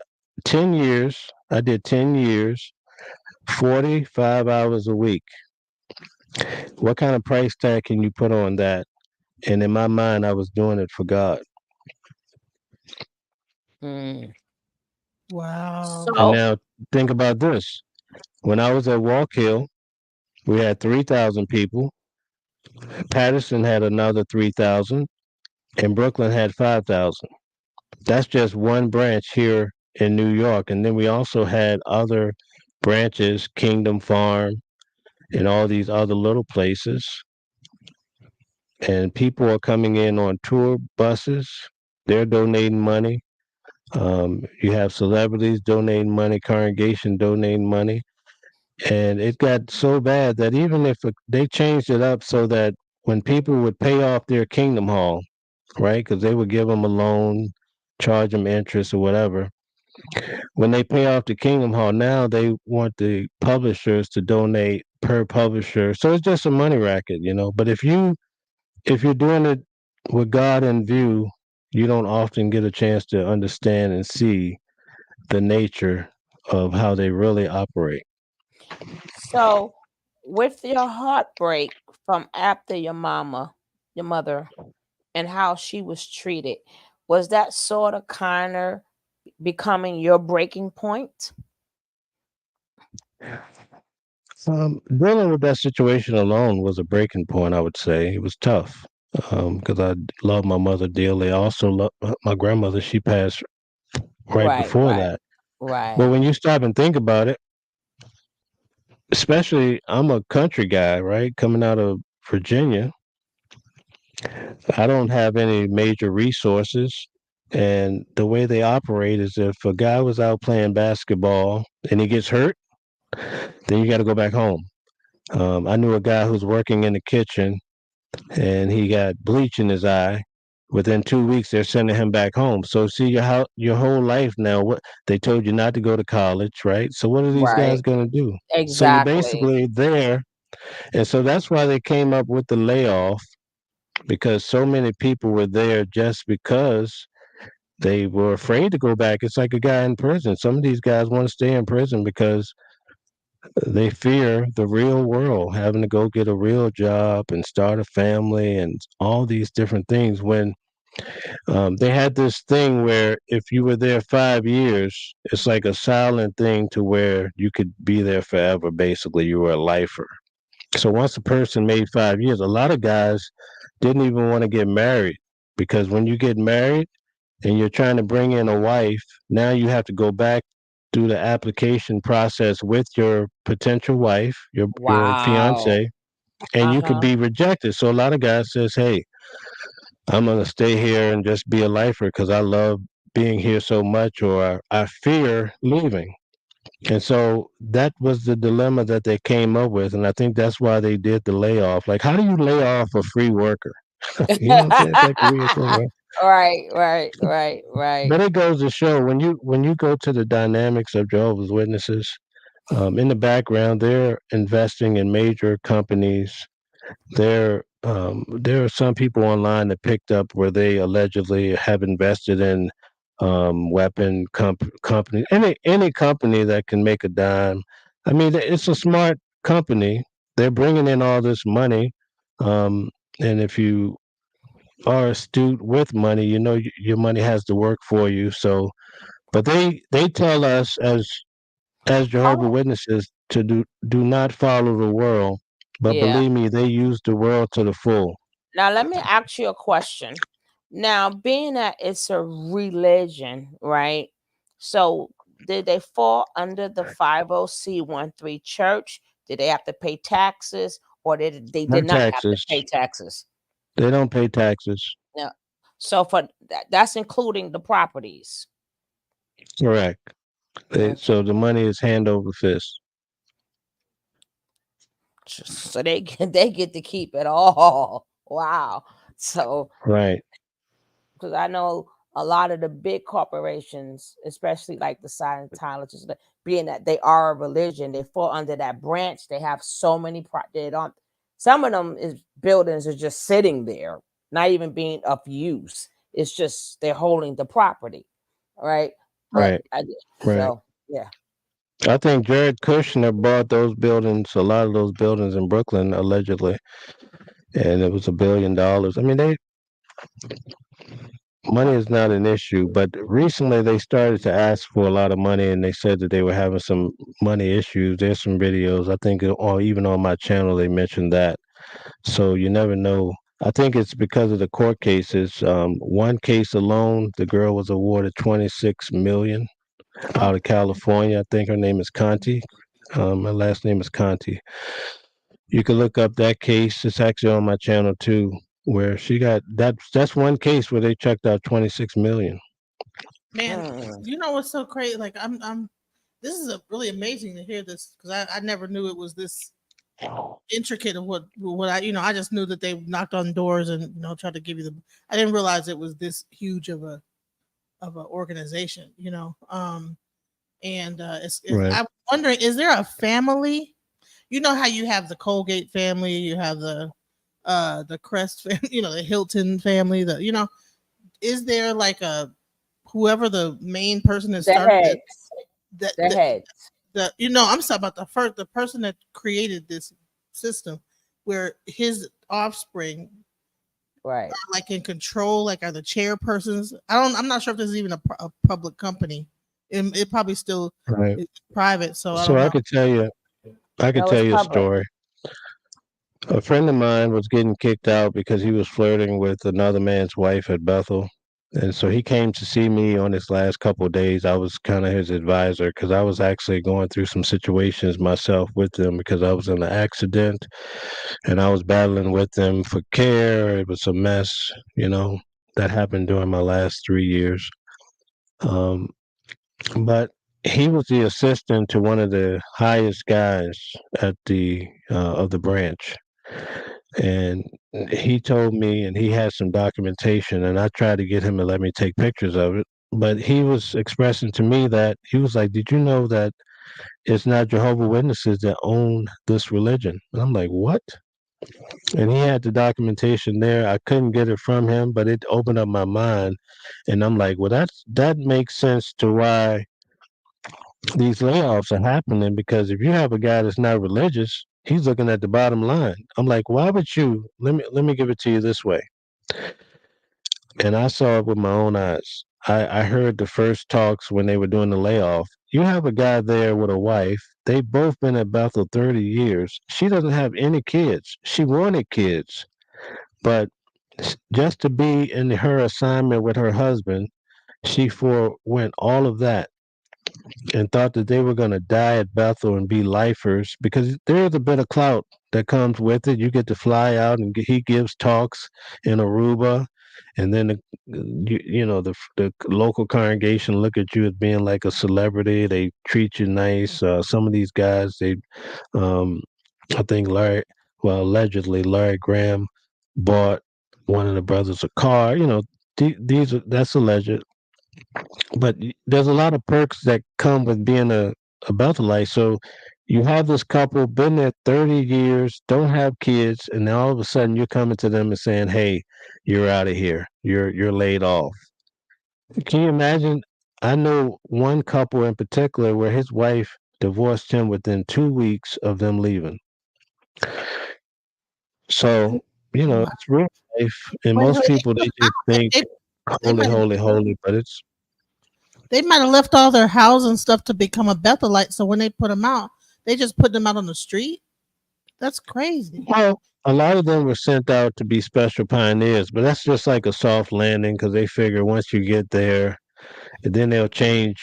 Once you get in, see, this is what I learned about the organization. They'll give you a soft landing to make it seem like they took care of you. So this is what happened to one couple I know of. They made them special pioneers, so now they sent them out to live in a Kingdom Hall out in Ohio. So now they get a little stipend each month. They have to get a certain amount of hours and do this and that. Then within 2 months, now the friends are saying, "Oh well, the organization took care of you." And then 2 months down the line, they pull the cord on that or whatever. And now he has to go out. He's in his 50s or 60s, no 401k, very little money in the bank, a raggedy car, the same suits he's been wearing for 20 years. And you got to start all over, you know? And you know what they say? They say Jehovah's going to take care of you. So And that's just the nature of the beast. and depending on if you had kids or not before you became a Jehovah Witness, a lot of them shunt their children and they don't know where they at. So And a lot of them don't care where they're yeah. at. These people don't care. It's a brick wall there. Yeah. And like I said, if you turn your back, when a person, it's a strange thing, and I do a lot of time research, and it's a strange thing how this brainwashing works. It's tremendous. It's hard to rethink a lot of things that you've been taught over your life. It's very hard. And that's why even now, I struggle with certain things, such as Christmas. I mean, I celebrate it now, but it's not like I get a weird feeling about it, or a certain type of music. Like we couldn't listen to R. Kelly, obviously, but back when before he got in trouble, you couldn't listen to these popular artists, R. Kelly, Jay-Z. You shouldn't be listening to any of these things or whatever. So even now to this day, just listening to rap sometimes, or I might find myself singing a Jehovah Witness Kingdom melody, because I spent all my life being one. These things are sometimes embedded in your head. You think about, or like even going into a church. I used to it'd be scary to go into a church for a funeral, you know. So even to this day, to go into a church, you get a weird feeling like, oh, this is false religion. You know what I mean? So a lot of people that I see in the groups that I'm an administrator in, a lot of them are struggling because brainwashing of Jehovah's Witnesses and any other religion is very, very tough. And it's very common. So walk us through. What real quick though, I just pulled it up because we were just talking about the stock market, the business of it all. So I was trying to see, is Jehovah Witnesses church on the stock market? It says no, the church is not, but the Watchtower Society, which is a corporation owned by Jehovah Witnesses, was listed as one of the New York's 40 richest corporations in 2001 with revenues over $950 million. And Watchtower owns the Kingdom Hall, so that's what you Yeah, got to understand. it, So that's what I was talking about when the guy says, "Hey, we're number two." Well, no, really, we're number one because we got free labor. So this is what I'm talking about. yeah, and they have to separate it to get the 501c3, DJ. So the church can't be a corporate. I mean, it's a corporation, but it's tax free. They're a So religious. right, Explain to they're you, under the right, they are a religious order. Yeah. right. A So religious it, order. What does that it mean? Wait, hold on. that Wait a minute. What do you means mean religious order? it means it can't Look make up. it can't make profit. So everything is a donation. No. Right. Put in religious order. It's a religious order.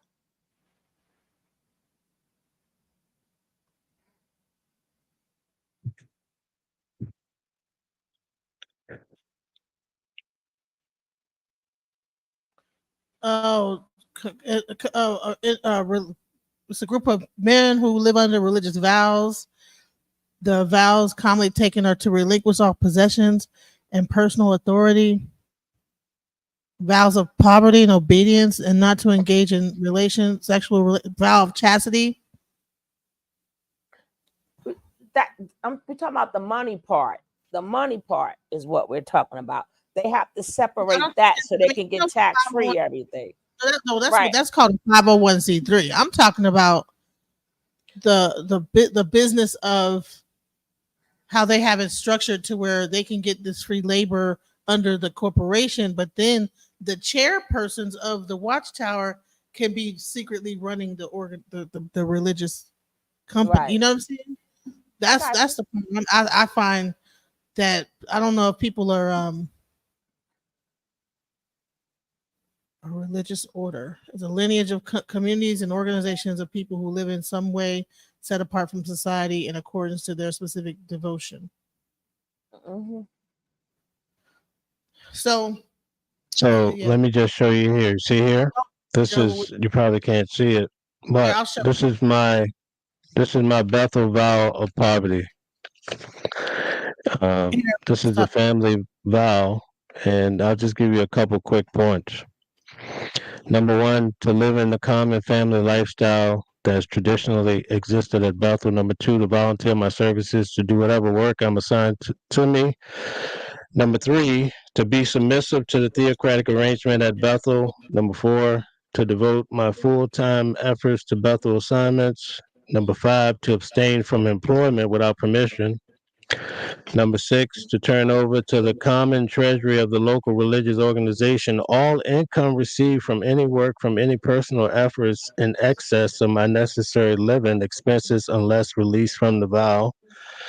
Number seven, to renounce any claim for more than decent support for the time I am a member of the Bethel family. Number eight, to accept meals, lodging, and expense allowance the same as all other members of the Bethel family, regardless of the level of responsibility or the value of my efforts. And number nine, to abide by the principles that appear in the manual, dwelling together in unity, as the manual may be amended from time to time. And right here, I have 3 copies of that. So that just gives you an idea of this vow of poverty. That sounds like slave, not a vow of poverty, but a vow of slavery, And then you have this is a way for a corporate for stakeholders, because if the Watchtower is a publicly traded organization with over 950 billion, whatever it is, in money and stocks and whatever, and it has chair people, and then you have these people in this religious that this company owns this nonprofit organization that's a church, and people are working in a church that have taken a vow of this order of chastity, of poverty, or whatever, and everything. It's like a vow of slavery. Then it's almost like it's basically modern, like really modern day slavery. Yes. That was a part of that. Wow. So it's a lot. It's a lot. And have we're to be- so it's allowed to be happening free labor under the guise of God, and worship. Yeah. Wow. So Hmm. you have to ask, where does all the money go, Oh, that's right? coming. Go ahead. And that's the big mystery. Where does all that money go? And like that brother said, it's all free labor. So Do it you makes know you where the think that money there's goes?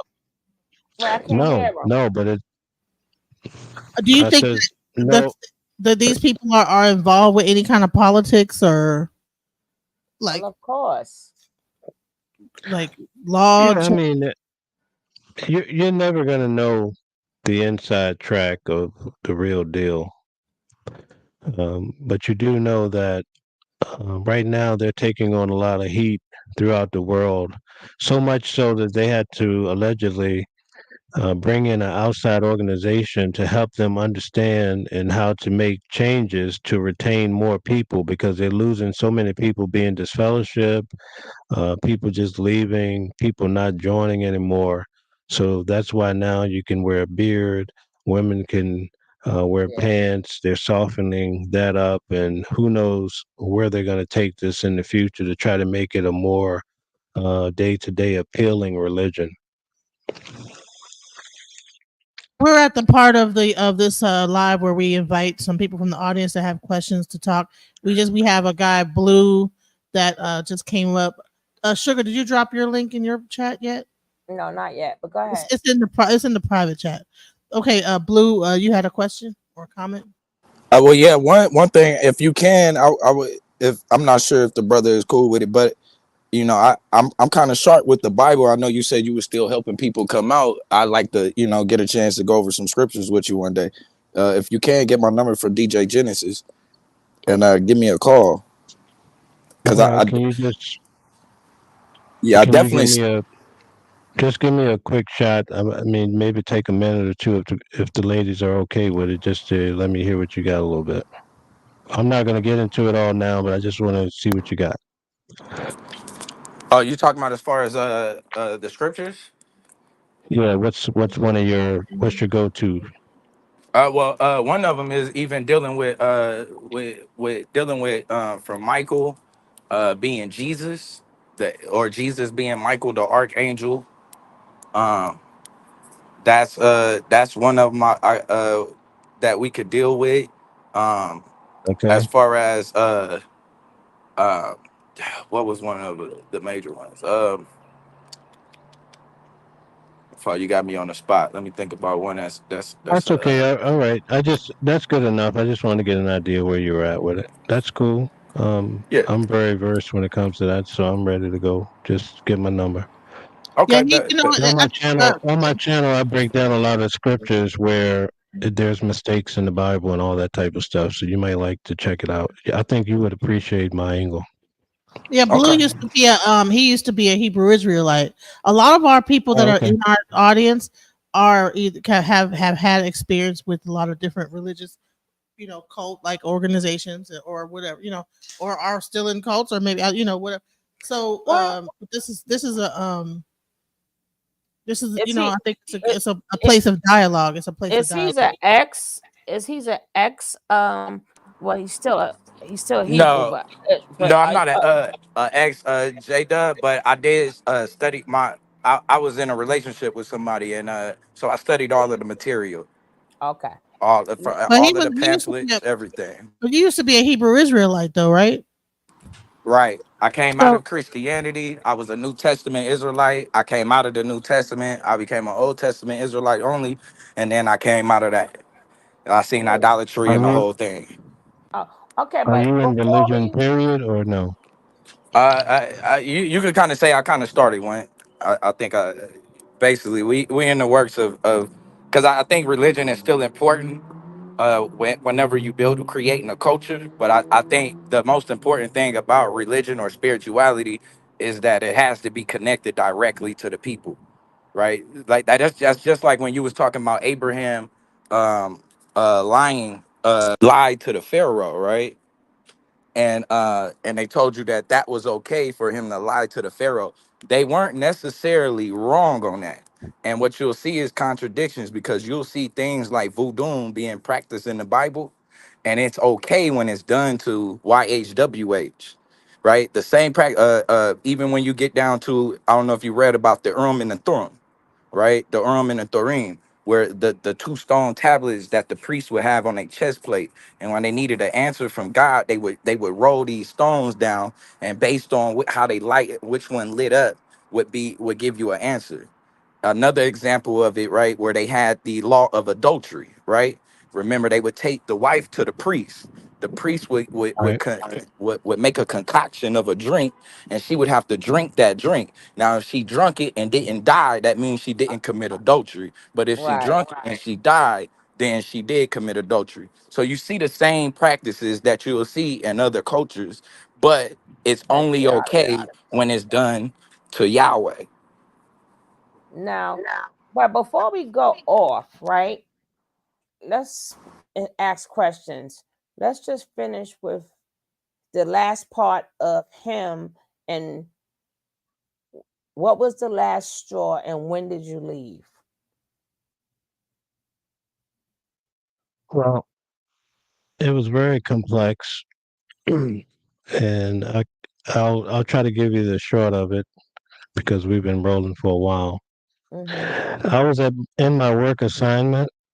So all these things are happening and I'm awakening. There's just so much going on. Then they start to change their rules a lot. So for instance, I'll give you a personal touch. I was sitting at morning worship. Remember, we get up in the morning at 7. And the big thing for me, I always wanted to at least have a kid. And, when I was a Jehovah's Witness, I lived it to the fullest, right? So I never did engage in activity, intercourse or what have you. I really lived by the rules. So for me, I'm sitting there like, oh, in this system, because these guys are so old and they said that some of these guys are going to be here when the end comes. I'm like, I'm never going to get married and have a family, and I'm going to die a virgin, that type of deal. Weird, just thinking just about life in general. And those guys all died off, you know? So now I'm like, what in the world? Why are these guys dying if the end is supposed to be here already? So it started to get real crazy. They started opening up all these corporations. They created a branch committee, and they started to develop the religion as though the religion would continue to go on, and they needed leaders. And so now we see, now look, we're now 15 years down the line, and you see all the big changes, and now they're putting in younger guys who can potentially live much longer because the end hasn't come. And now a lot of people are doubtful about the end of the world and all of that. So all of these things happened throughout my 10 year. But one day they sent me to Brooklyn for an assignment, and I was in a bad car accident, almost killed me, and I needed surgeries, all sorts of. I was really messed up. They wouldn't pay for it, and I'm like, wait a minute. They didn't want to contribute. So ultimately, one of my aunts had to get on the phone, calling like, "Yo, you gonna let my nephew die up there? He gave you guys 7, 8 years already." And my sister came up, and she was trying to. So I needed back surgery so bad, and they told me no.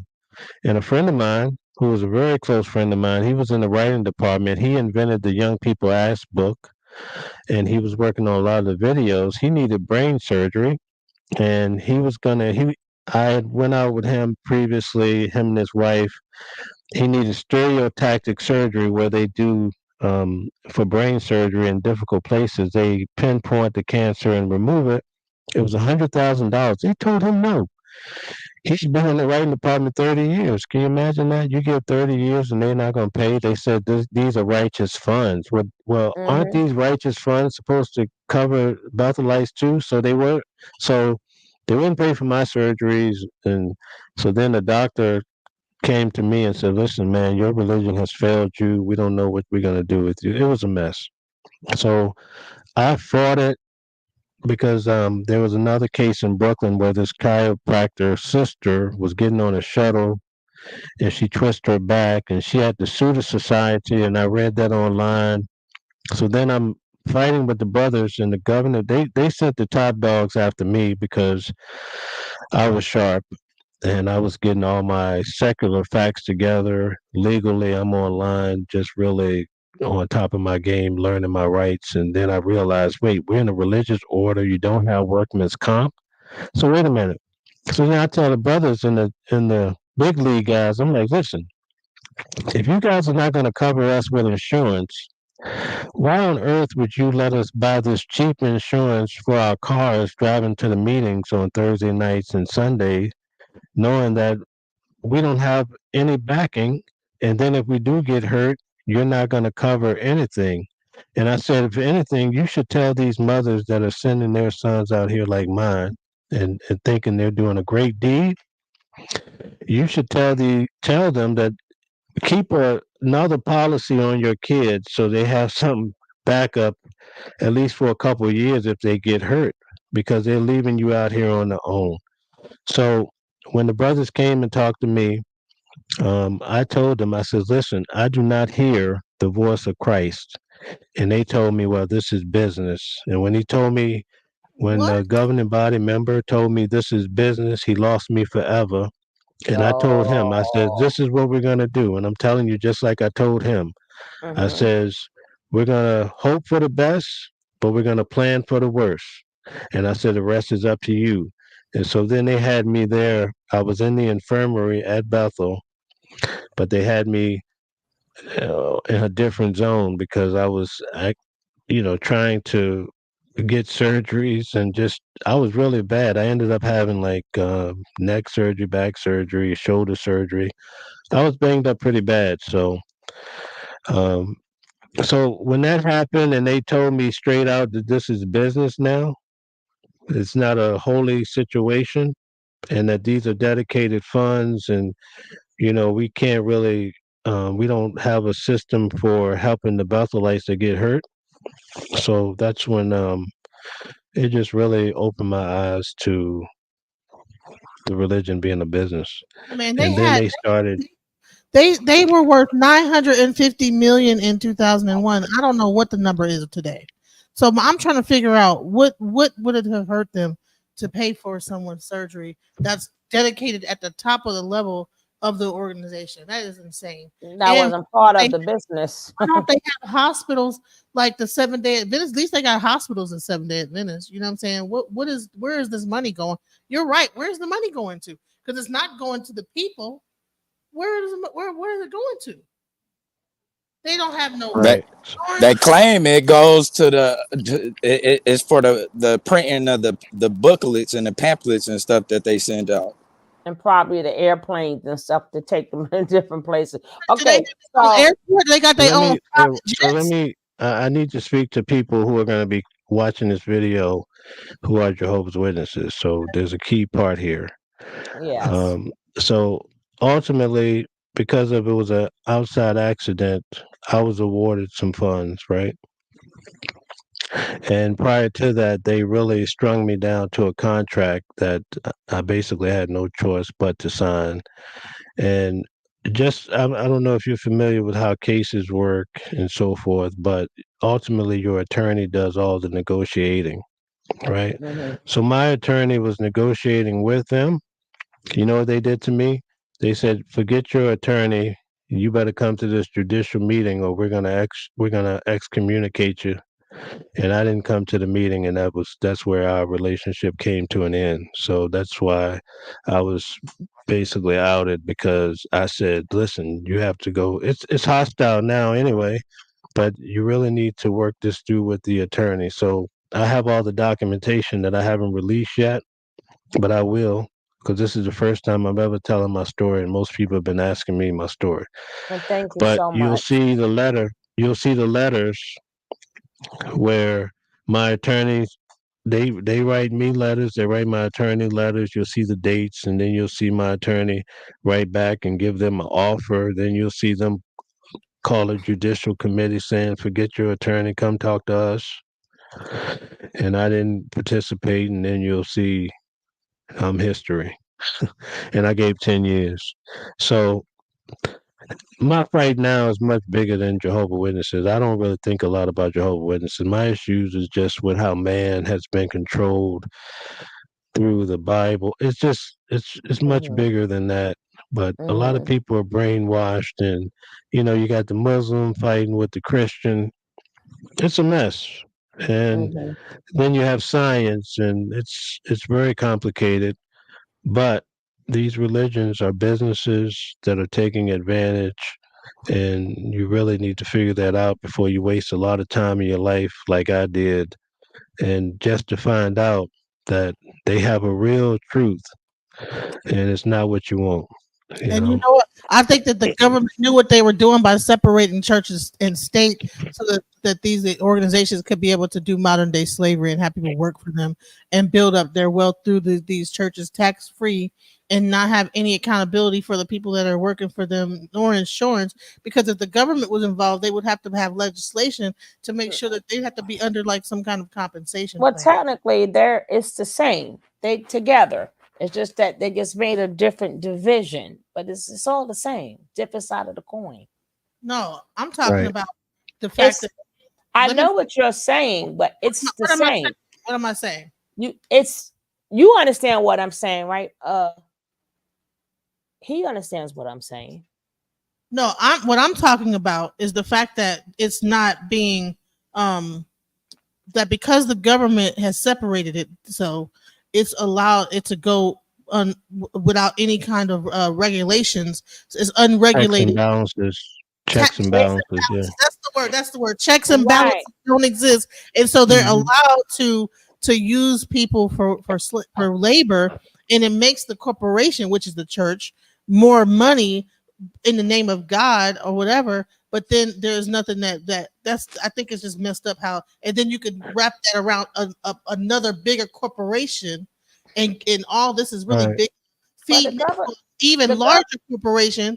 the You know, government know what they're doing. It's all the same thing. I, I don't think nobody works for the government for free though, except for the people. No, but it's the same owner. Put it like that. It's You know all what it is. You know what? the When same. people go to prison and they get So, punished, they work for free for the government. You know what I'm saying? But see the government. So let me explain to you. The government, they have this system in place, but they think that the religion is going to do the right thing.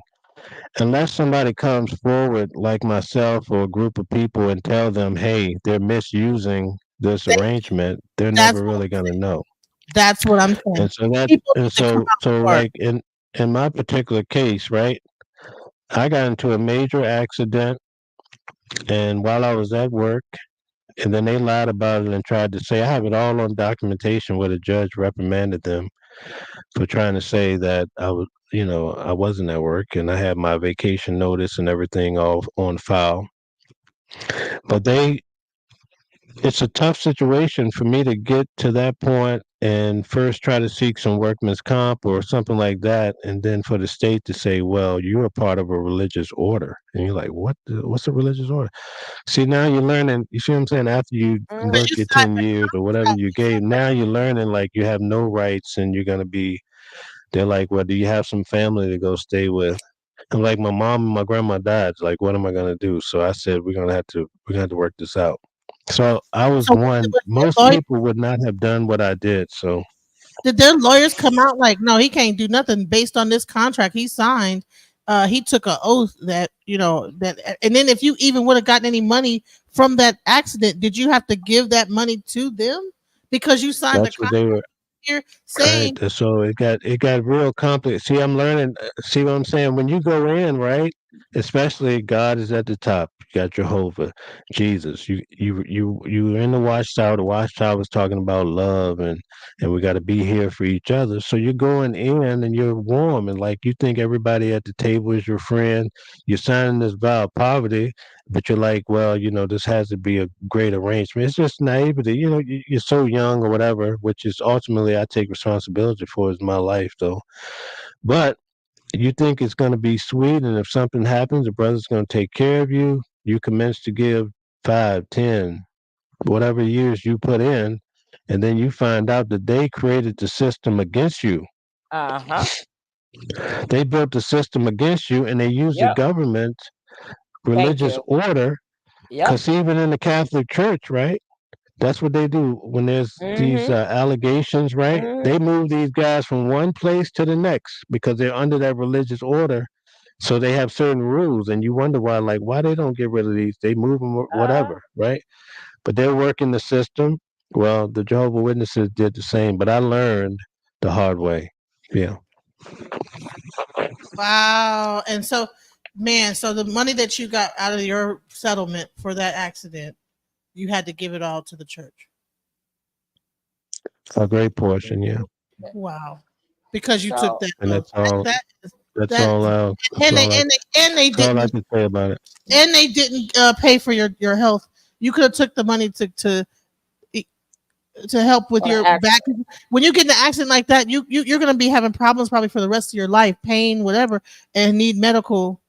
So they take that from you, and you have no recourse of if you needing things down the line. If you need surgery down the line, they don't give a fuck. They just want he got this money. They come flying in. No, he got to give it to us because he's You part of you their you religious heard what order. I read, right? You heard Oh number, my what is it? Yes, yes, sir. Number my God. 7. You see number 7 here, right? So that tells you everything. But as a young Yes, kid at sir. 19, I mean, you guys Yes. must understand that at 19, Mm-hmm. I'm going in, I'm reading this. This doesn't hit hard as it did after I gave my life. You know what I mean? It hit different after my accident. So So how yeah. long have you been gone from the JW? I'd say about about 15 years now. So how has life been for you since you've been gone? You say you've been, you're still reading, you're still coming out of it. So how has life been for you? Life has been sweet. I feel so fortunate that I was able to wake up in this lifetime, unlike a lot of family members who I've left behind, who are just so, there's no hope of, experiencing awareness and waking up and becoming woke. So it's Are- a blessing for me. I was able to become very successful, and I'm enjoying life, and What I'm about helping people. I'm in the, what about your family? You still have yeah, my family. blood A relatives. lot of relatives that are in Jehovah's Witnesses, and they would not talk to me. I had to end up having another accident in 2015, and one of mine, who's a Jehovah's Witness, she called me when had just had a very painful neck surgery, maybe around 2020. And she called me. She says, "Hey, I heard you had a major surgery." I said, "Yeah." She says to me, "Are you back yet?" I says, "No." She says, "Oh, I would have never called you," and hung up the phone. Wow. You know what? I was gonna man, that's I was gonna ask like what Yeah, stopped I wasn't. Listen, I'm far removed. I'm in a great place in life, and I'm enjoying my life. So I'm not bitter in any way. I'm more focused on trying to wake up people. That's why I agreed to do this. Thank you Um, so much. so many people from all over the world. I've even had television stations try to get me because I'm like a 10-year Bethelite, whatever. Probably one of the most vocal on my channel. So a lot of people know about Watching the World. And so, but I've never given anyone an interview. And if you go to my channel, you'll see the biggest question people have always asked: when are you going to tell your story? So this happened organically. It came to me. I didn't want to no money involved, whatever. I just wanted to tell it when my time was right. So I'm happy I told my story, and I And hope you we are guys so thankful. We are enjoyed it. so thankful. you know what? Let me tell you something. How do you make sure that they can't come after you now? Like, because a contract is signed, it's signed. So, like, how did you have to sign another contract to undo it? Like, how do you make sure that they can't say, well, no, you gave it, you was part of the order, and that's for life, and you signed it in blood, and no matter what And you do, come and get on. right. Or when they kick How do you you out. how do you stop Right. I'm that? not. I'm not worried. I have attorneys. I'm very well prepared and advanced at this stage in my life. So I don't think that they want the bad publicity behind it, and they Right. like to sweep things under the rugs too, if they can. So, and plus, I'm still next door. They literally bought the property next door to my Oh, house goodness about gracious. 7 years ago. So when I look out this window right here, it's a whole Bethel arrangement. And when they tried to do the building, I went to the town. It's all on my channel. You'll see where I went Yeah, to the town and I was talking about it, and they didn't really come after me. So it's You hey, should. listen, okay, I so I have Can back. can Go ahead. Go ahead, because Blue. yeah, go ahead, Blue. yeah, I was gonna ask like, so when you, because and it's great work that you're doing. So when you are because and I'll say this, anytime you pulling religion from somebody, it's almost like pulling the carpet out from under their feet, right? Oh man, what you talking And about? so and which is why I kind of, when you asked me if I'm in a religion, and I was like I'm in the process of creating one, and the reason why is because and I was going to ask you, what do you have to replace Jehovah Witnesses with? Like, do you have anything that you give them as an alternative, or is it just kind of them going cold turkey? Um, that's a good question. I believe in the unknown, so you could take everybody's religion and God and their version of it and put it in a pot. At the end of the day, nobody really knows because we're new to this earth that has been here a long time, and even scientists are steadily closing the gap and closing their different theories to try to figure out how it all came to be. But how will you ever really know? And if it is revealed, it probably won't be in my lifetime. But I developed good practices. One of the good things that came out of being a Jehovah Witness is that I probably was safeguarded from a lot of things in life, maybe that could have been adverse for me had I got involved with. So I try to take the good out of everything, but I practice awareness. Whereas Yeah. basically, I observe myself in my actions. I try to enjoy happiness. Happiness is not something that you can go out and get from a female. You can't get it from the money. I've done well that way. I think it exists, and sometimes due to your certain circumstances in life, it's blocked. So the key is to be able to enjoy happiness as a being, and also having love. And I think those ingredients, because most people, if you really study human nature, you'll see that most people are driven by pain or pleasure, and it also boils down to love and fear.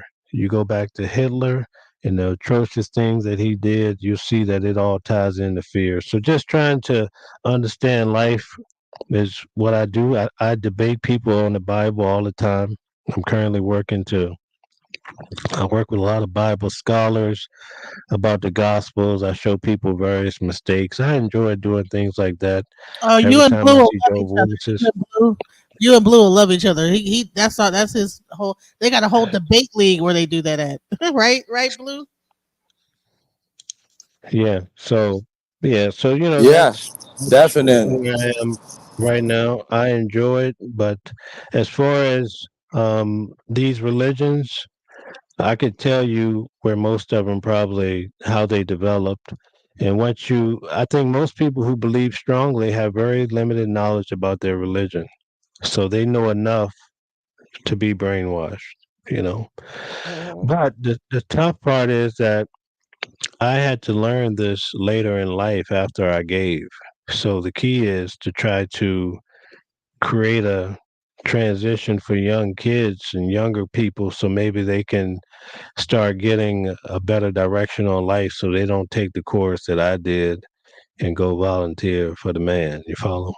Mm-hmm. There needs to Would be you? some kind of a program. That's just slavery. It's just another form of slavery. And you guys see, I signed my life over for the vows of poverty. So I don't Now, need to tell you okay, so anything else. besides your YouTube channel, Is there Yeah. any other ways, or like what else can we find you on that we can support? Um, well, basically, that's it.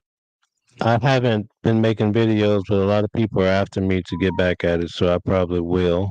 But I'm at such a cool place in life that, you know, I just kind of fell into my own little world of doing things. I do a lot with finances and helping people buying houses and stuff like investment properties and fixing their credit. I don't charge for that, but I do more with the investment sector and loaning money and brokering and stuff like that. So I'm busy and I own a couple businesses and stuff like that. So I have to share a little time to go over and make some more videos and try to keep Wait, people because they helped a lot of people. A lot of people tell me that they to see an ex Bethelite come on and give his story, yeah. and if they haven't heard this one, when they find this one, it's gonna be serious because this is the first time this story has ever been told. Can I ask you one It might be the question? last. Let me ask you one question. How did it feel when you was able to say to yourself, "Happy birthday"? Oh man, it felt wonderful. It So felt wonderful. The joy of heart and to, just to be free, freedom. Because I'm gonna tell you, when you're in a religion, you think that like we used to celebrate the idea at Armageddon, we're going to be cleaning up the carcasses of the wicked and all. There's a lot of Jehovah's Witnesses that salivate over those type of thoughts of how we're going to only be the ones left, and they don't care that hey, that might be your uncle laying over there on the ground because he never became Jehovah's Witness or whatever. He was disfellowship. They don't see that part. They're just so in love with the idea, but we're going to be turning the earth into a paradise for 1,000 years, and then you're going to be tested again. It's like they don't understand like the absurdity to a lot of these different concepts in the Bible. So, um, I, and I I know that's a tough statement. A lot of people don't want to hear what I'm saying, but so I'll be so more than what happy to take so on what do you, anyone. what do you do on your birthday now? Um, what's whatever comes to mind. Usually, somebody's inviting me somewhere, trying to do something special for me, but I make sure that I'm enjoying it like it's my last every time. And Yeah. it's a great feeling because all my life I was never able to celebrate a Mm-hmm. birthday. Think Yeah. about it, you can't even celebrate Mother's Day. Like, you know what I'm Uh-huh. saying? Like, you can't celebrate Father's Day, Valentine's Day, you know what I'm saying? You can't give it's just it's amazing that you're really living in a weird, twisted world. And then, like for instance, some of the issues, and I want to make this point. When you go to Deuteronomy, you'll see in the Bible it condones slavery. I'll debate your best guy any day of the week. Correct. Okay. It also, when it comes to women and young women, the atrocious thing that we've been talking about, the Bible has guidelines about if this happens to a man's daughter, he has to pay shekels to the father and then marry her. And there's so many different things that happen. And if you don't want to believe that, let me give you this one. When it comes to the story about Lot in the Bible and his wife Uh-huh. looked back and she turned into a pillow. So the best narrative, you hear me? The best narrative available is for the daughters to get their father drunk and to have kids with. You see what I'm saying? Yeah. Uh-huh. Uh-huh. This is from a loving God. yeah. When you stop and you really think about this stuff, you start to see the imprint of the hand of man, and anything that man touches is foul. And I'll tell you Yeah. that right now. Remember So when the angels came in and I think it was trying to they was trying to have intercourse with with Lot. the Yeah. men, And remember he with pushed the his men. daughters outside. He pushed his daughters outside, gave them to him and closed the door. A boy in their right mind would do that, man. And who would write? We can't get a better narrative than that, and that's written by spirit, you know. But I'm that took a long time for me to get to that journey of being able to accept these different concepts. I tell people who are ex-Jehovah's Witnesses, for me, I had to back out. So let me give you this final example. First, I'm walking away from the headquarters. Then I'm relinquishing my positions. I'm backing out of the congregation. And then I'm looking at the next thing. Oh, the Bible. So now I'm peering into the Bible. I'm seeing all this. Now I'm looking at it for real. And I'm starting to see various things. So now I'm dealing with that. Now you're stuck in the bucket. Okay, it's just me and you, God. And you know what I'm saying? So once the Bible goes foul on you, you see what I'm saying? Now you got to question all these other concepts. So I noticed that because I've been doing this ex-Jehovah's Witness administrator of a group for a long time, and I see people going through that process, and I just look at them. I see them.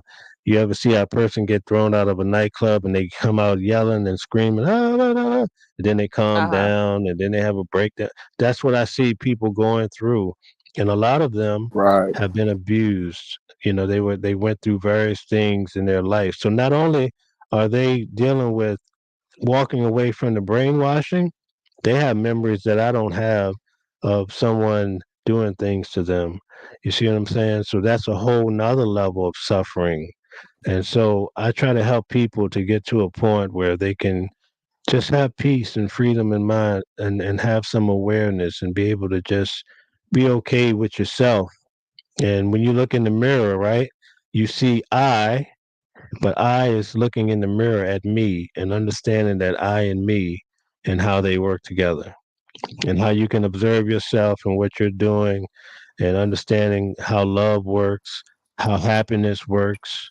You know, happiness is just like the sun. It always shines, but sometimes the clouds block it. So in my life, you know, when things are dark, I try to understand what's blocking that happiness or that sunlight because it's always there. But Find that silver lining. sometimes we allow things to block us. This might be a bad relationship. It might be family members. My aunt calling me, telling me, "Oh, I would have let your dad out there. Why did I even bother calling you?" You know, things like that can block your happiness. But the happiness is always present.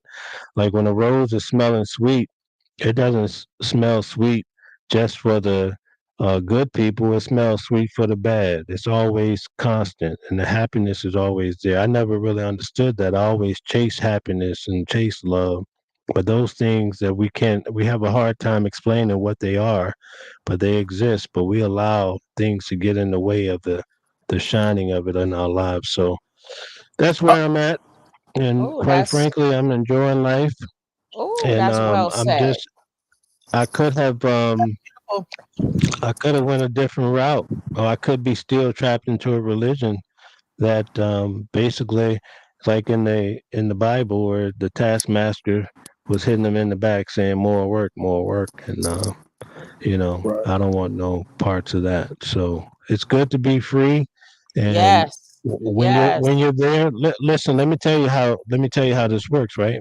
I never forget. I used to be in middle school, elementary school, and because of those Bible studies and the meetings talking about the end of the world, every time I put my life on it.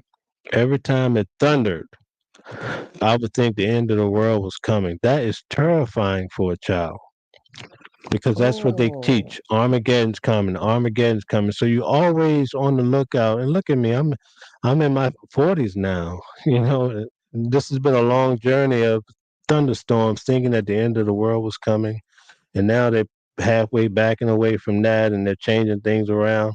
So it's great to be free, but it's even better to help the younger ones who are coming up now to perhaps they'll look at a guy like me and say, well, yeah, he got out of that and he was about to light.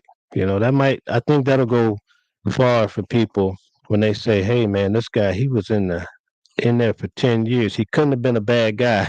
You know what I'm saying? It means something. So I think I have to let my light shine. And sometimes I get into my own world of just enjoying life that I'm semi-retired. So, but I Did want to reach out and do more to did you get my message out there. did you ever I'm not sure if you already went into it, But the people who were chosen in the congregation, the ones that were the 144,000, Right. how are they chosen exactly? Well, that's so I'll tell you real quick. Most of my life, they taught that the 144,000 was pretty much already chosen, and it was all tied to 1914. But hey, who knew we'd be well beyond Uh-huh. 2014? Now you got to change your whole narrative, right? But during my last year, when I was in the infirmary, I never forget, I was in the bed, had surgery or whatever. They came out with an article saying that that number had not been closed, and said. So I said to myself, how convenient, because see now the old guys, especially the ones that were at Bethel, the headquarters when I got there, they all died off, and now they have to make room for the younger guys. So now the young guys can now, and I teach one thing, or I tell people one thing, and I saw this myself. The organization operates in a way to where they want company men, right? Especially if we want to try to entertain the idea that perhaps maybe the owners are not even Jehovah's Witnesses, right? But they want solid company men. The problem is, I'll give you an example. There was one brother, black brother, that had been at Bethel 30 years, and he used to talk to himself. They thought he was a little eccentric, but he was professing to be of the anointed, but they never used him in a heavy way. So that tells you about some, he felt like it was racism. Him and I, we were great Uh-huh. friends, right? Okay. So when you start to really think about the whole dynamics of that, they now night brothers. So they get a company man and they go to him and convince him, allegedly, hey, have you ever thought that you're anointed? Oh, okay. You've been at Bethel 30 years. We know you ain't going to go crazy on us and make us look stupid. You're anointed. So now all of a sudden he's on the governing body. I know several brothers who, when I left Bethel, they were not anointed, had no idea of being anointed, and now they're on the governing body. So that's just my theory. Um, but it makes sense when you're running it like an organization, because other than that, you have to wait for a guy to say, hey, I'm anointed. Then you got to look at his track record and decide if you want to put him on the governing body. And so far, only one black man has made it. And now we're talking about a God that's Jehovah, and he's choosing these men, but he only found one black one in all the world. Yeah. So anyway, Wow. Wow. yeah, Yeah. it's very deep. It's very deep. Listen, I'm glad I was able to share this. Hopefully, people that get to see it will find a ring of truth in it, and maybe someday, if it doesn't help you now, because see, that's what happened to me. I kept getting these boots dropped. The guy said, "Hey, these guys are racist." Boom, that's a boot drop. But I'm a smart guy. I want to learn for myself. Or they always say, the brothers told me during that time, wait on Jehovah. Okay, so I'm waiting on Jehovah. I see guys sleeping with somebody's wife that's been there 40 years. What made him go left? I see guys that have been there 30 years and they're telling me on the low, like, yo, you got to watch out for these guys. This organization is tricky. If you want to survive, if you want to become an overseer, you have to do this and that. So I get to see these guys. So all these things are starting to build a picture over time, along with the changes that are made. And then I'm seeing they call everything that they change in the Bible new light. And so they come up with a lot of new light. It's all manipulation. So the sooner you can understand about this religion thing, I think the better off you'll be. But you can still be happy. You look nice and relaxed, and you look like you on a whole new journey. It shows. You look free. Oh, great. Yeah, it's beautiful. And if you guys ever hear people using one thing I learned about like kind of cult like organizations, they have their own language.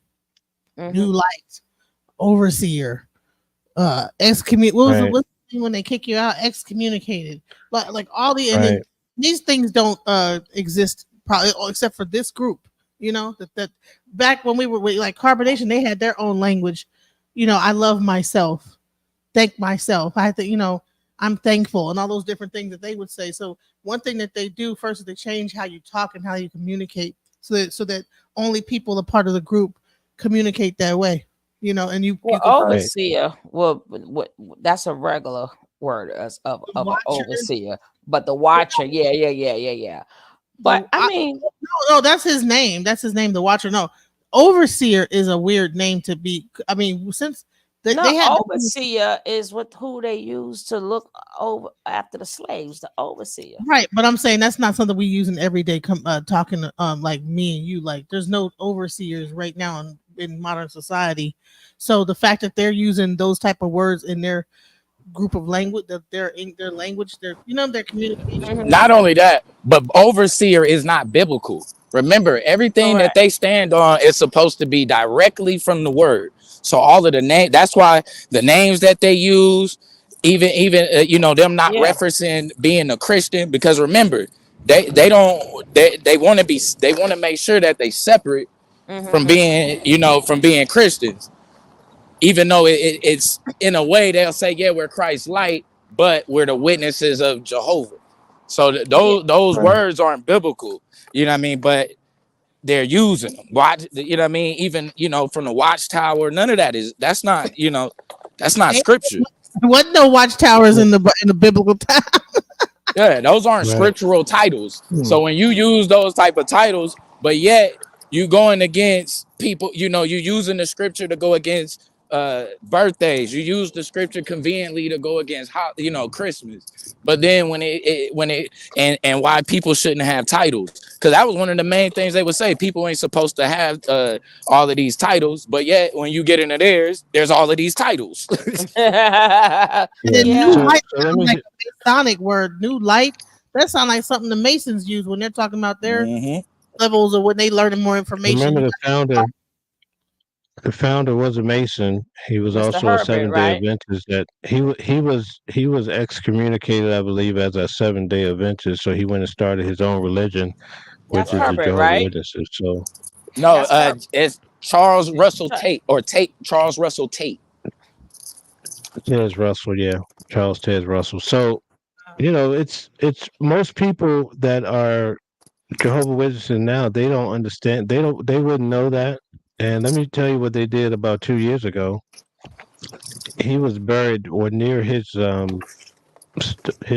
monument. They had a pyramid with Mhm. his name on it and all that. And they removed it 2 years ago because it was one of the big things that a lot of people were leaving the religion for, because they found out this guy's over here with a pyramid and he believed in all Mm-hmm. these different concepts. It's hard Yeah. to push a religion along with that. It's wild because in San Diego, right, we have a place called Old Town San Diego. It's a real historic place, and they have in I think like fifth grade, you go on a field trip there. And what's wild is he bought a house for like Ezekiel.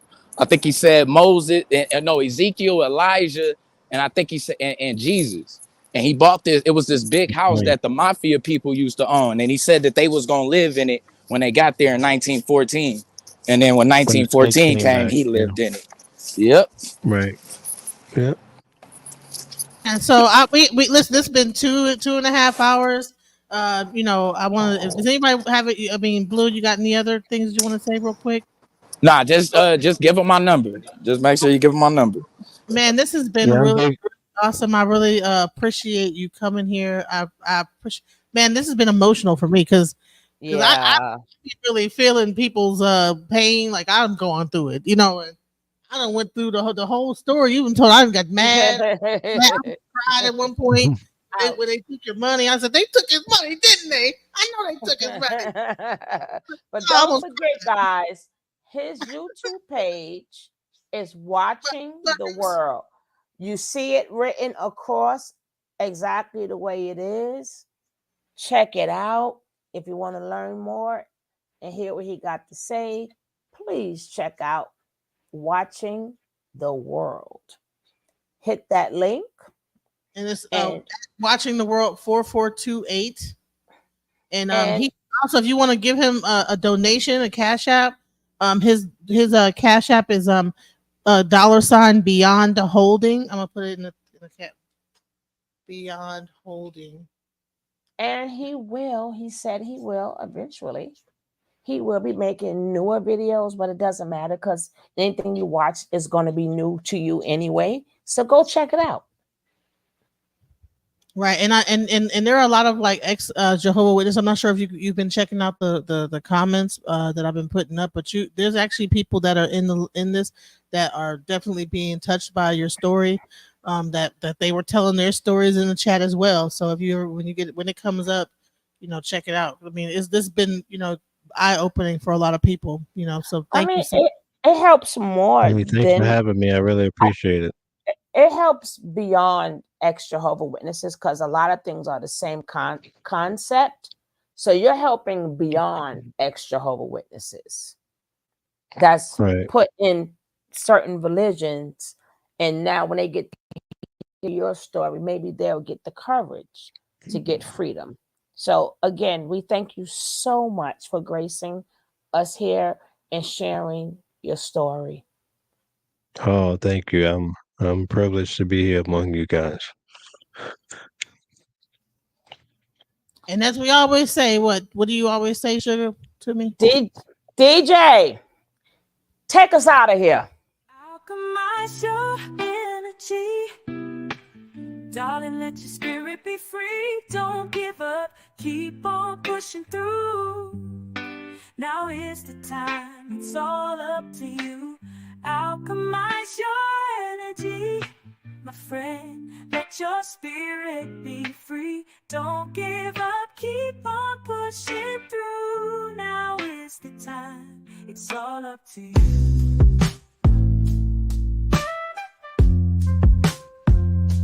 No matter the storm, but over tragedy. No matter the storm, but over tragedy. No matter the storm, we will always take flight. Keep on pushing through the darkness of night. There's no limit, let's reach for the sky. Shine so bright, from darkness to light. I love who I am. I'm loving me. Look in the mirror. I'm not politically clean. Love what I see. Love who I am. I am invincible. I am a fan. My curves and my features, God makes no mistakes. I am successful. I am what it takes. I'm bulletproof. I'm 100 proof, and I love who I see because I'm living my truth. I'm invincible. I'm incredible. A star in the making. I reach past the clouds. I'm invincible. I'm incredible. And no one can stop me. Can stop me now. I'm invincible.